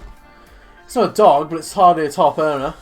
Maybe she's thinking we should run a tournament with them. 2 players going head to head, competing for score. I usually avoid hosting events like that in the arcade, more trouble than they're worth. Doubtful. Let's see where the bidding goes. $100! I bid $250! I'll have it for $400! $1,000 to complete my midway collection. Nope, not worth it. Before I can object, it's over. Sold. May your collection be perfected by this piece. Seems once he hears the bid he likes, it's all over. No going once, going twice. The next item for his auction is this rather unique piece. And he gads that is one ugly football game. It's also a side art, stickers won't even put on straight.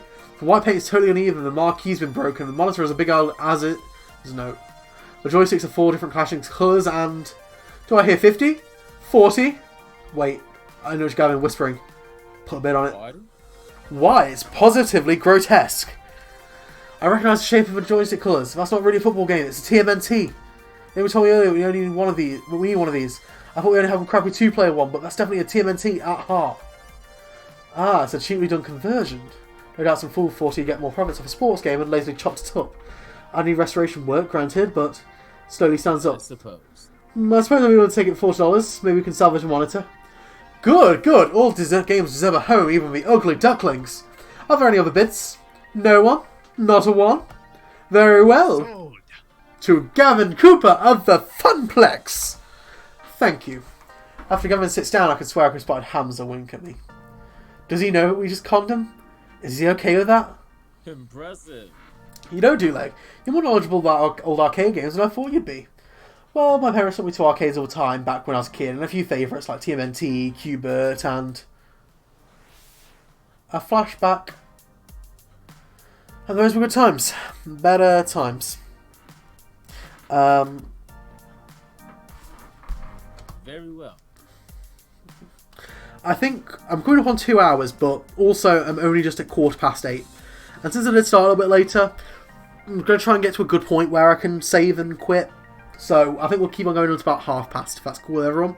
Well, I suppose you can relive these good times a little once Naomi restores that game. During your breaks and after work, please. Yes, sir. I recognise my demeanour as one of seriousness, but it's not like I'm anti-fun. I enjoy a pinball game or two, for that matter.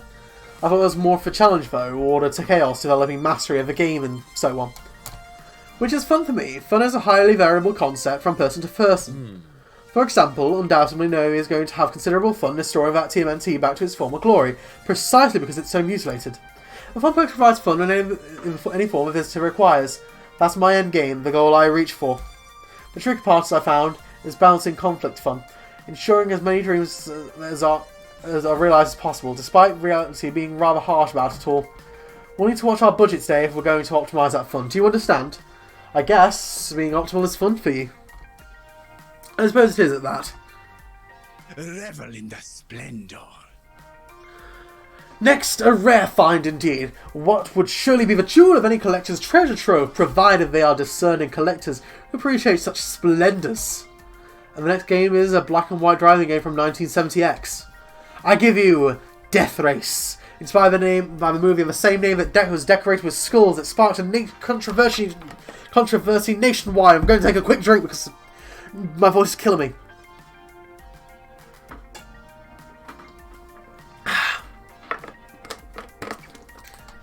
Seriously? That record serious on Naomi's must-have lists? Absolutely not. Not only is it an ancient artifact of a bygone age, I'd rather not have angry parents come out about little Timmy ran over people in a video game. They're gremlins, not humans. Very, very blurry little white blobs of gremlins. Doesn't matter, it won't earn, and earning is critical for a small arcade such as ours. So let's make a Funplex museum of amusements. Hey, let's complain about how many old games we have. Let's lean to that and open a museum of arcade excellence. We charge admission instead of tokens, and earnings irrelevant. We make little placards and stuff. You are kidding, right? Well, it was at first, but actually sounded like a cool idea. I'm not upending our entire business model because Naomi wants a kitschy relic of the 70Xs. Of the 77Xs. Oh my goodness, look at you. Gadzooks, what a find! I bid $200! It's $300? No, $500! 5, we have 5. Do any other numbers above that? No? Sold. Sold! Yeehaw! This is the best, trust me. And that's everything on our list. Well, the must-haves and a few of the would-be-nices. Now to sit back while Hamza grinds his way through the rest of the stock. We can't start moving games out until the auction's complete. If he's not replying to text, can you find her? I'm sure she's found around here somewhere. Let her know what we've bought. Sure thing. Leaving the excitable auction master and his compatriots behind, I started wandering through the maze-like arcade of Donnerwood's private collection. Naomi! Naomi, where the heck are you? Dark and quiet back here. Where could Naomi be? It's not like an infinite plane of games, it's only so much place that she could hide. There's going to be a jump scare. As I walk by the game, the screen lights up. I freeze in my tracks, as her hand answering brushes past the glowing joystick. It seems familiar. From a story I heard once? Hamza's tall tale.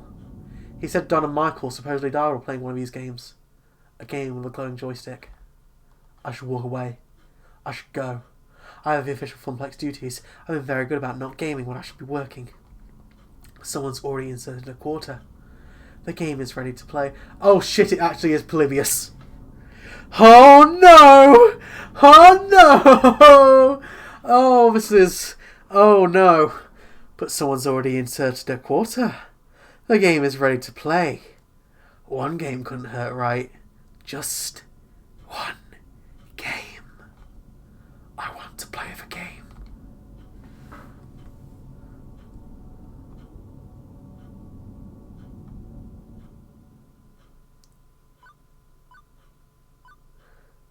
It's time to play the game. My hands wrap around the stick as my eyes drink the coloured lights swirling on the screen.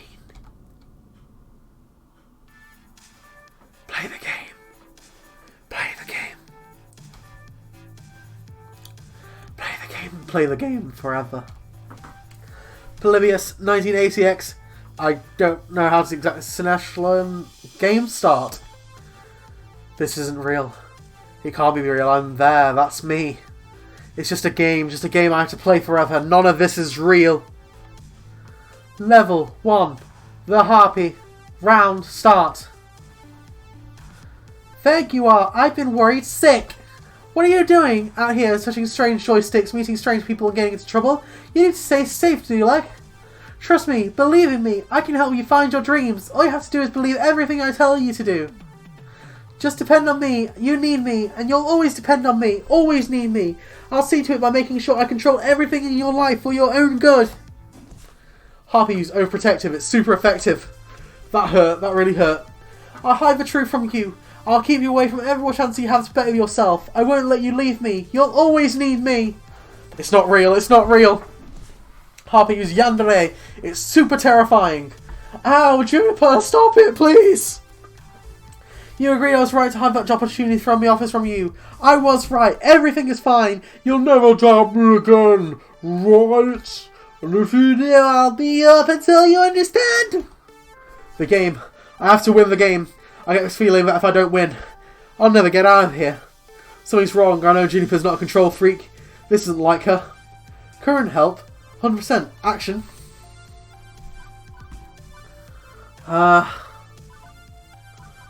Summon a cleric. I summon forth a cleric. What foolishness is this? Simple rational thinking clearly shows that your roommate isn't some scheming, conniving dominatrix. I reject these lies and substitute the truth. Cleric uses rationality. It's super optimized. No.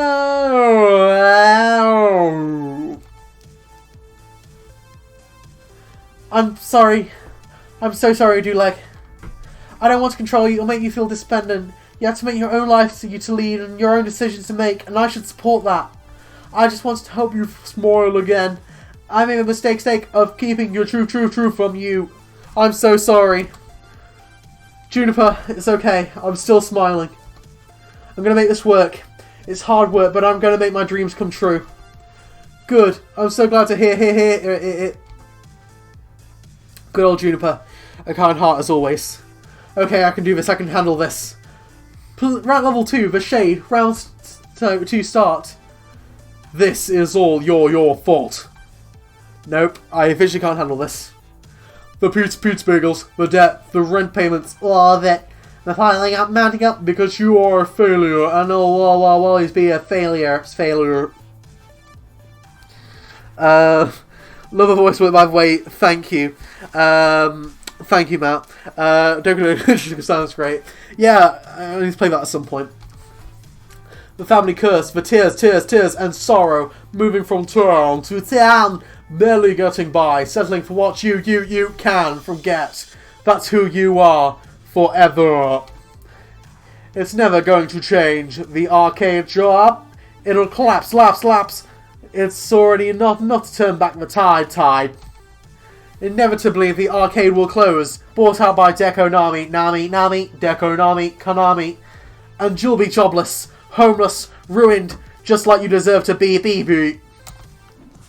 Shade depression. It's super unfortunate. You are better off not caring, not feeling anything. Go with the flow, accept your fate.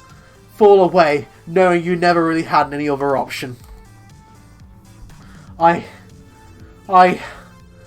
You can't even mount a defense. Because I'm you.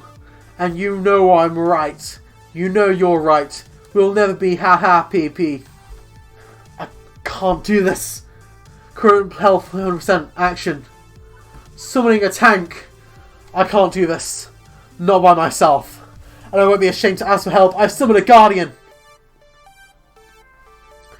This is a private pity party, or can anyone jump in? You're having a pretty shitty time of it, Doulegg. Life kind of sucks, don't it? But you're not alone. You got all of us standing behind you, ready to cheer you on for a victory. And you may be a noob, but you sure as shit ain't no fodder. Guarding you's pride, it's super supportive. But you deserve. In fact, it doesn't have to be me. I can decide who I want to be. And with everyone standing behind me, I know that if I fall, someone will catch me. Prepare for final boss. Good, I'm ready. And I'm definitely ready to get out of here. Level 3 of a Lost Soul. Round start. Oh, this is Donna herself. Oh shit. Oh shit, it's missing. No. Oh no. Oh, I need to take a drink. My mouth's killing me. Oh. I don't get it. Not one. I don't get it. Not one bit. Are you Donna Michaels? Girls just wanna play games. I just wanted to be happy. I made a place where I could be happy forever. Walked inside and then I locked the door and threw away the key. I'm doing a singing because he's a singer. She's a singer. I don't know. This is the only voice I got. It's the only voice I got left. I got what I wanted. I was happy. I didn't struggle. I didn't try. I didn't do anything more than I had to do. Just like you. Like me? I'm not a billionaire pop princess. Neither was I. Nobody liked my second album. And I'm not going to stop with the singing. It's horrible. Nobody liked my second album. I wasn't meant to be a star. So I gave up. I was okay taking the money and running.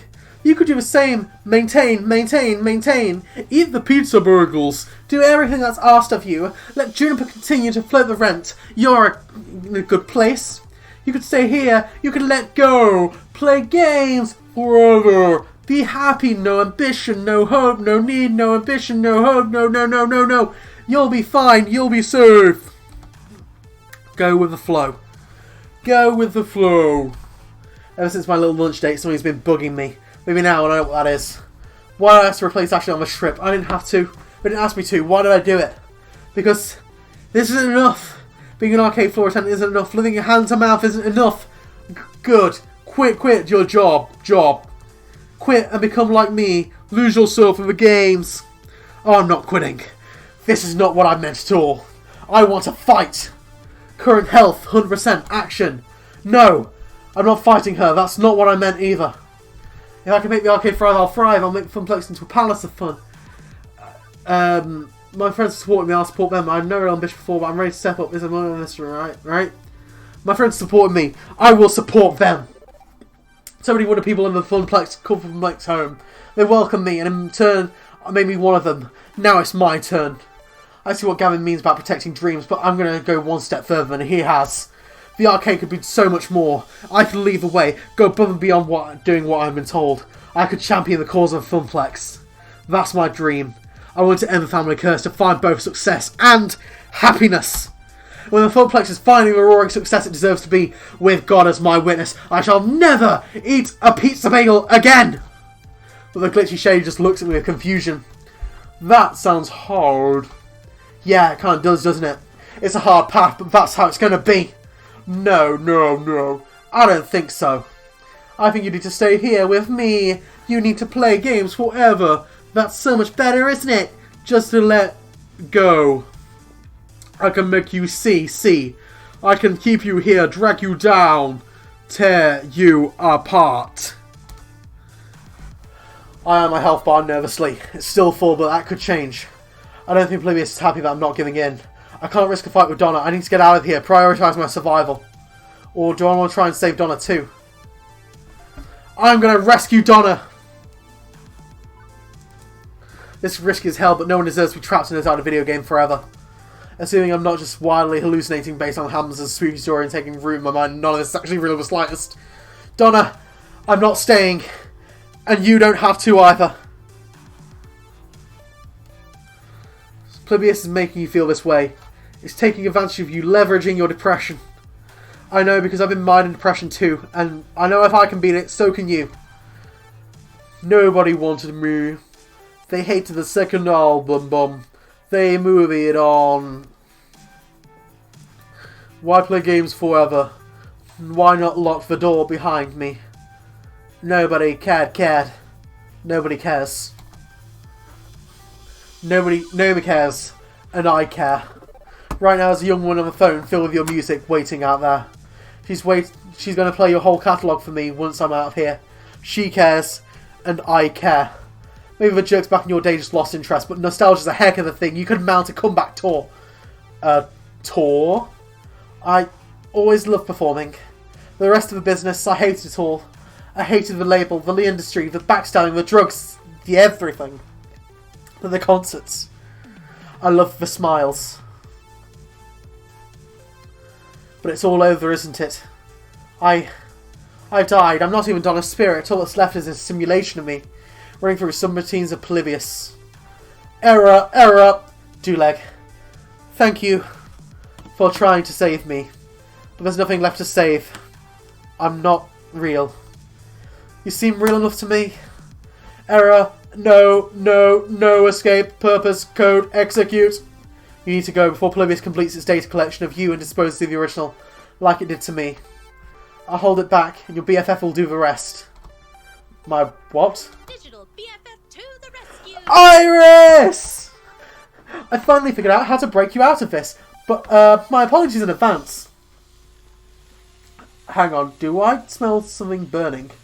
No escape. Erase Donna, replace with new player, erase! She's fading, but smiling all the same. It's okay, I'm ready. Go out there and fight for your dreams, Doulegg. Don't give up, no matter what. I saved the best I could. At least she escaped in her own way. And something smells like bacon and I'm in a lot of pain. As my consciousness snaps back, my hand releases the joystick immediately. Also, my pants are on fire. On instinct, I kick off my shoes and yank my jeans down, getting rid of them as fast as possible. Stamping on them, I quickly put out the flames, leaving only smouldering denim. And the melter remains on my phone. Iris! Oh no! She sacrificed herself to save my life! Wait, no, she lives in the clouds. She'll be totally fine. Still, I'm out of the phone and possibly have first-degree burns. I'm backing the hell away from that demonic video game as fast as possible. Quickly, I rush towards the sound of people talking and to catch up with Gavin. Gavin! Greetings. Ah, there you are. Did you find anything? The new option's nearly over. Wait, where are your pants? Not important right now! You need to put a big down on a game called POLYBIUS so we can destroy it before it hurts anyone else! What? Look, it's a long story and we don't have much time, so if you want to put a game, whatever it is, you should put it on the wish list. They're bidding on it now. What? Sold! One rare POLYBIUS prototype for an undisclosed sum to the undisclosed bidder. The woman who hasn't said anything all night long, turning appreciation, still expressionless. Thank you for your cooperation. Two similarly dressed men in black rise from their chairs, departing with a woman, presumably to go to box at the game, put it in warehouse 13 or something. But Hamza, wait, you can't... Hamza's hands are tied! All sales are final. This one in particular is extremely final. Hamza does not seek to cross federal authorities. Yeah, I'm thinking maybe I should let this one go too. And honestly, the sooner I forget about it, the better, especially if I don't want to be renditioned in a black site prison in unspecified Istan. I feel the need to emphasise that you aren't wearing any pants. Yeah, my phone caught on fire while it was in my pocket. See, this is why I don't like smartphones. They're privacy invasive, over-expensive, and occasionally combustible. An unfortunate incident indeed, but a hospitable ghost. My course is clear. Hamza shall provide you with his pants. Oh, I'm so glad they voiced that. I am so glad they voiced that. Oh, that's good. That's too good. That is extremely not necessary. Fortunately, rather than whipping off his own trousers right then and there, Hamza summons a pair of his helpers with a clap who provides a spare pair. Why do you just have a spare pair of pants on demand? In my line of work, one must be prepared for all eventualities. I love Hamza so much. Now, an apology for being unable to provide you with the game that you sought. Perhaps Hamza can provide you something special in recompense. My friends, the final 3 games are for auction, all rare, all special, all high, is sought after by collectors and operators alike. Only a few prototypes were ever made, released to test markets. None of them made to mass production. What we're about to see are rare gems of arcade history. Doulegg Possum, make a priority bid on one of these games of your choosing. A glance at Gavin, who's shaking his head lightly, confirms we are officially out of bidding power. Not that I really care, I can't think of anything obscure games that I really want to add to Funplex, but it's better to accept Hamza's apology and take a gander at them. Sure, let's see them. With a click of a slide, I see. Behold, Phrase Invaders, Wyvern Keep, and Zombie Meltdown. All in mint condition. Oh shit. All three are sought after endlessly by collectors. And now, you can bid on Phrase Invaders, a unique typing-based game from the land of the rising sun, Japan. Defeat the alien menace armed only with a keyboard. Ooh, that'll be fun. I don't think we got anything like that in the arcade. Wyvern Keep, a much sought-after Laserdisc full-motion video game.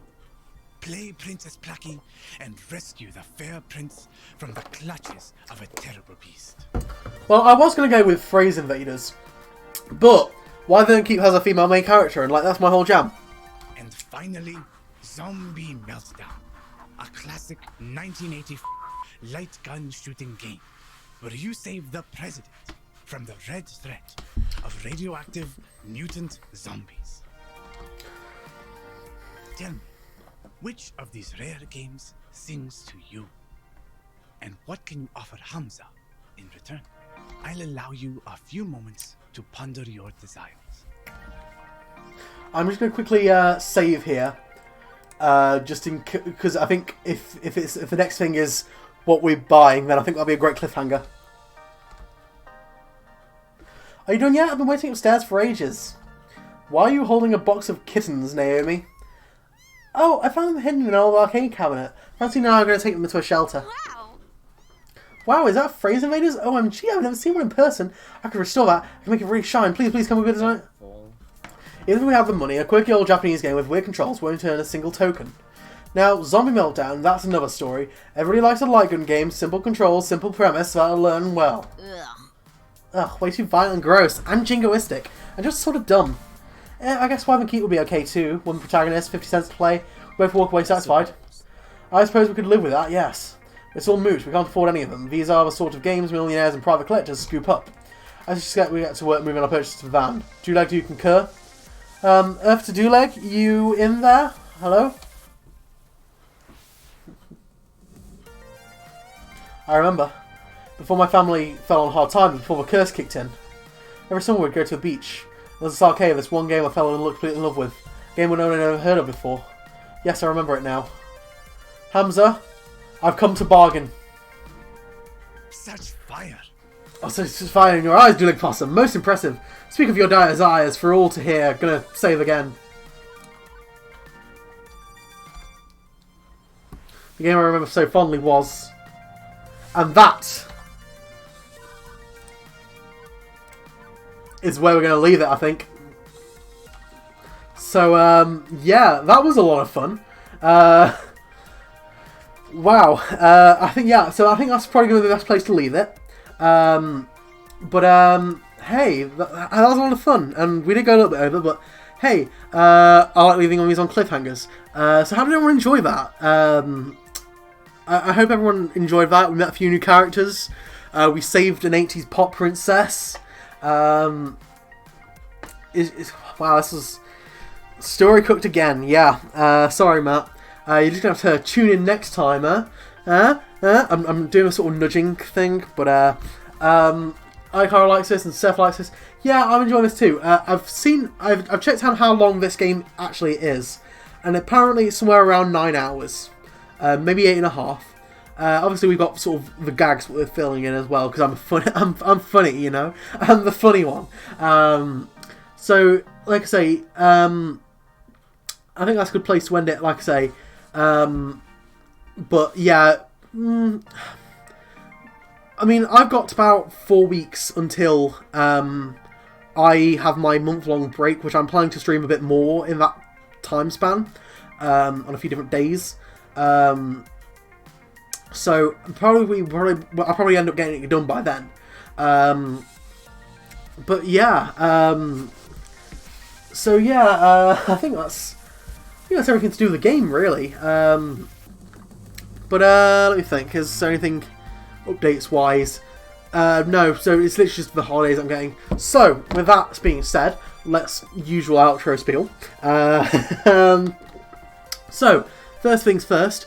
I've been Doulegg. Thank you very much. If you like what you've seen today and you're new, then please consider following.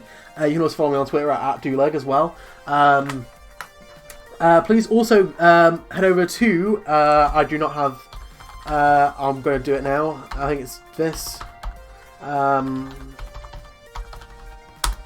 believe that's the right link.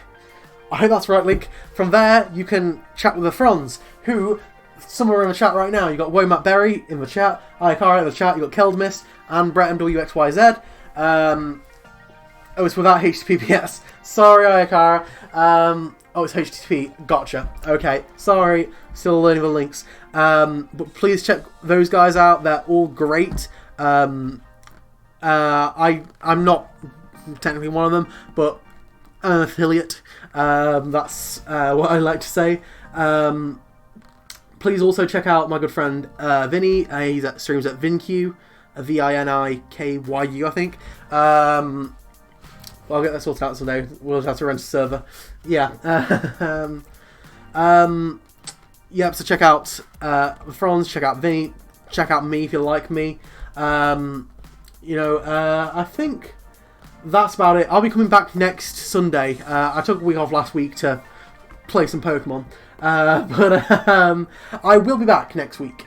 Next Sunday. So if you've... yeah, that's the link for it and stuff. Thank you, Seth. I think that's about it. So until next time, remember your rules. Be rooting, be tooting, and by God, be shooting. And most of all, be kind. But also, I made a point today to say that copper is literally the worst thing that can happen to YouTube. And I upload a lot of my streams to YouTube as well. So I'm going to say this right now. I'm bringing it back. Can I get a big piss in the chat, everybody? Can I get one of those? Big piss in the chat. I love you all so very much, and I hope to see you very soon. Thanks, y'all. Peace out.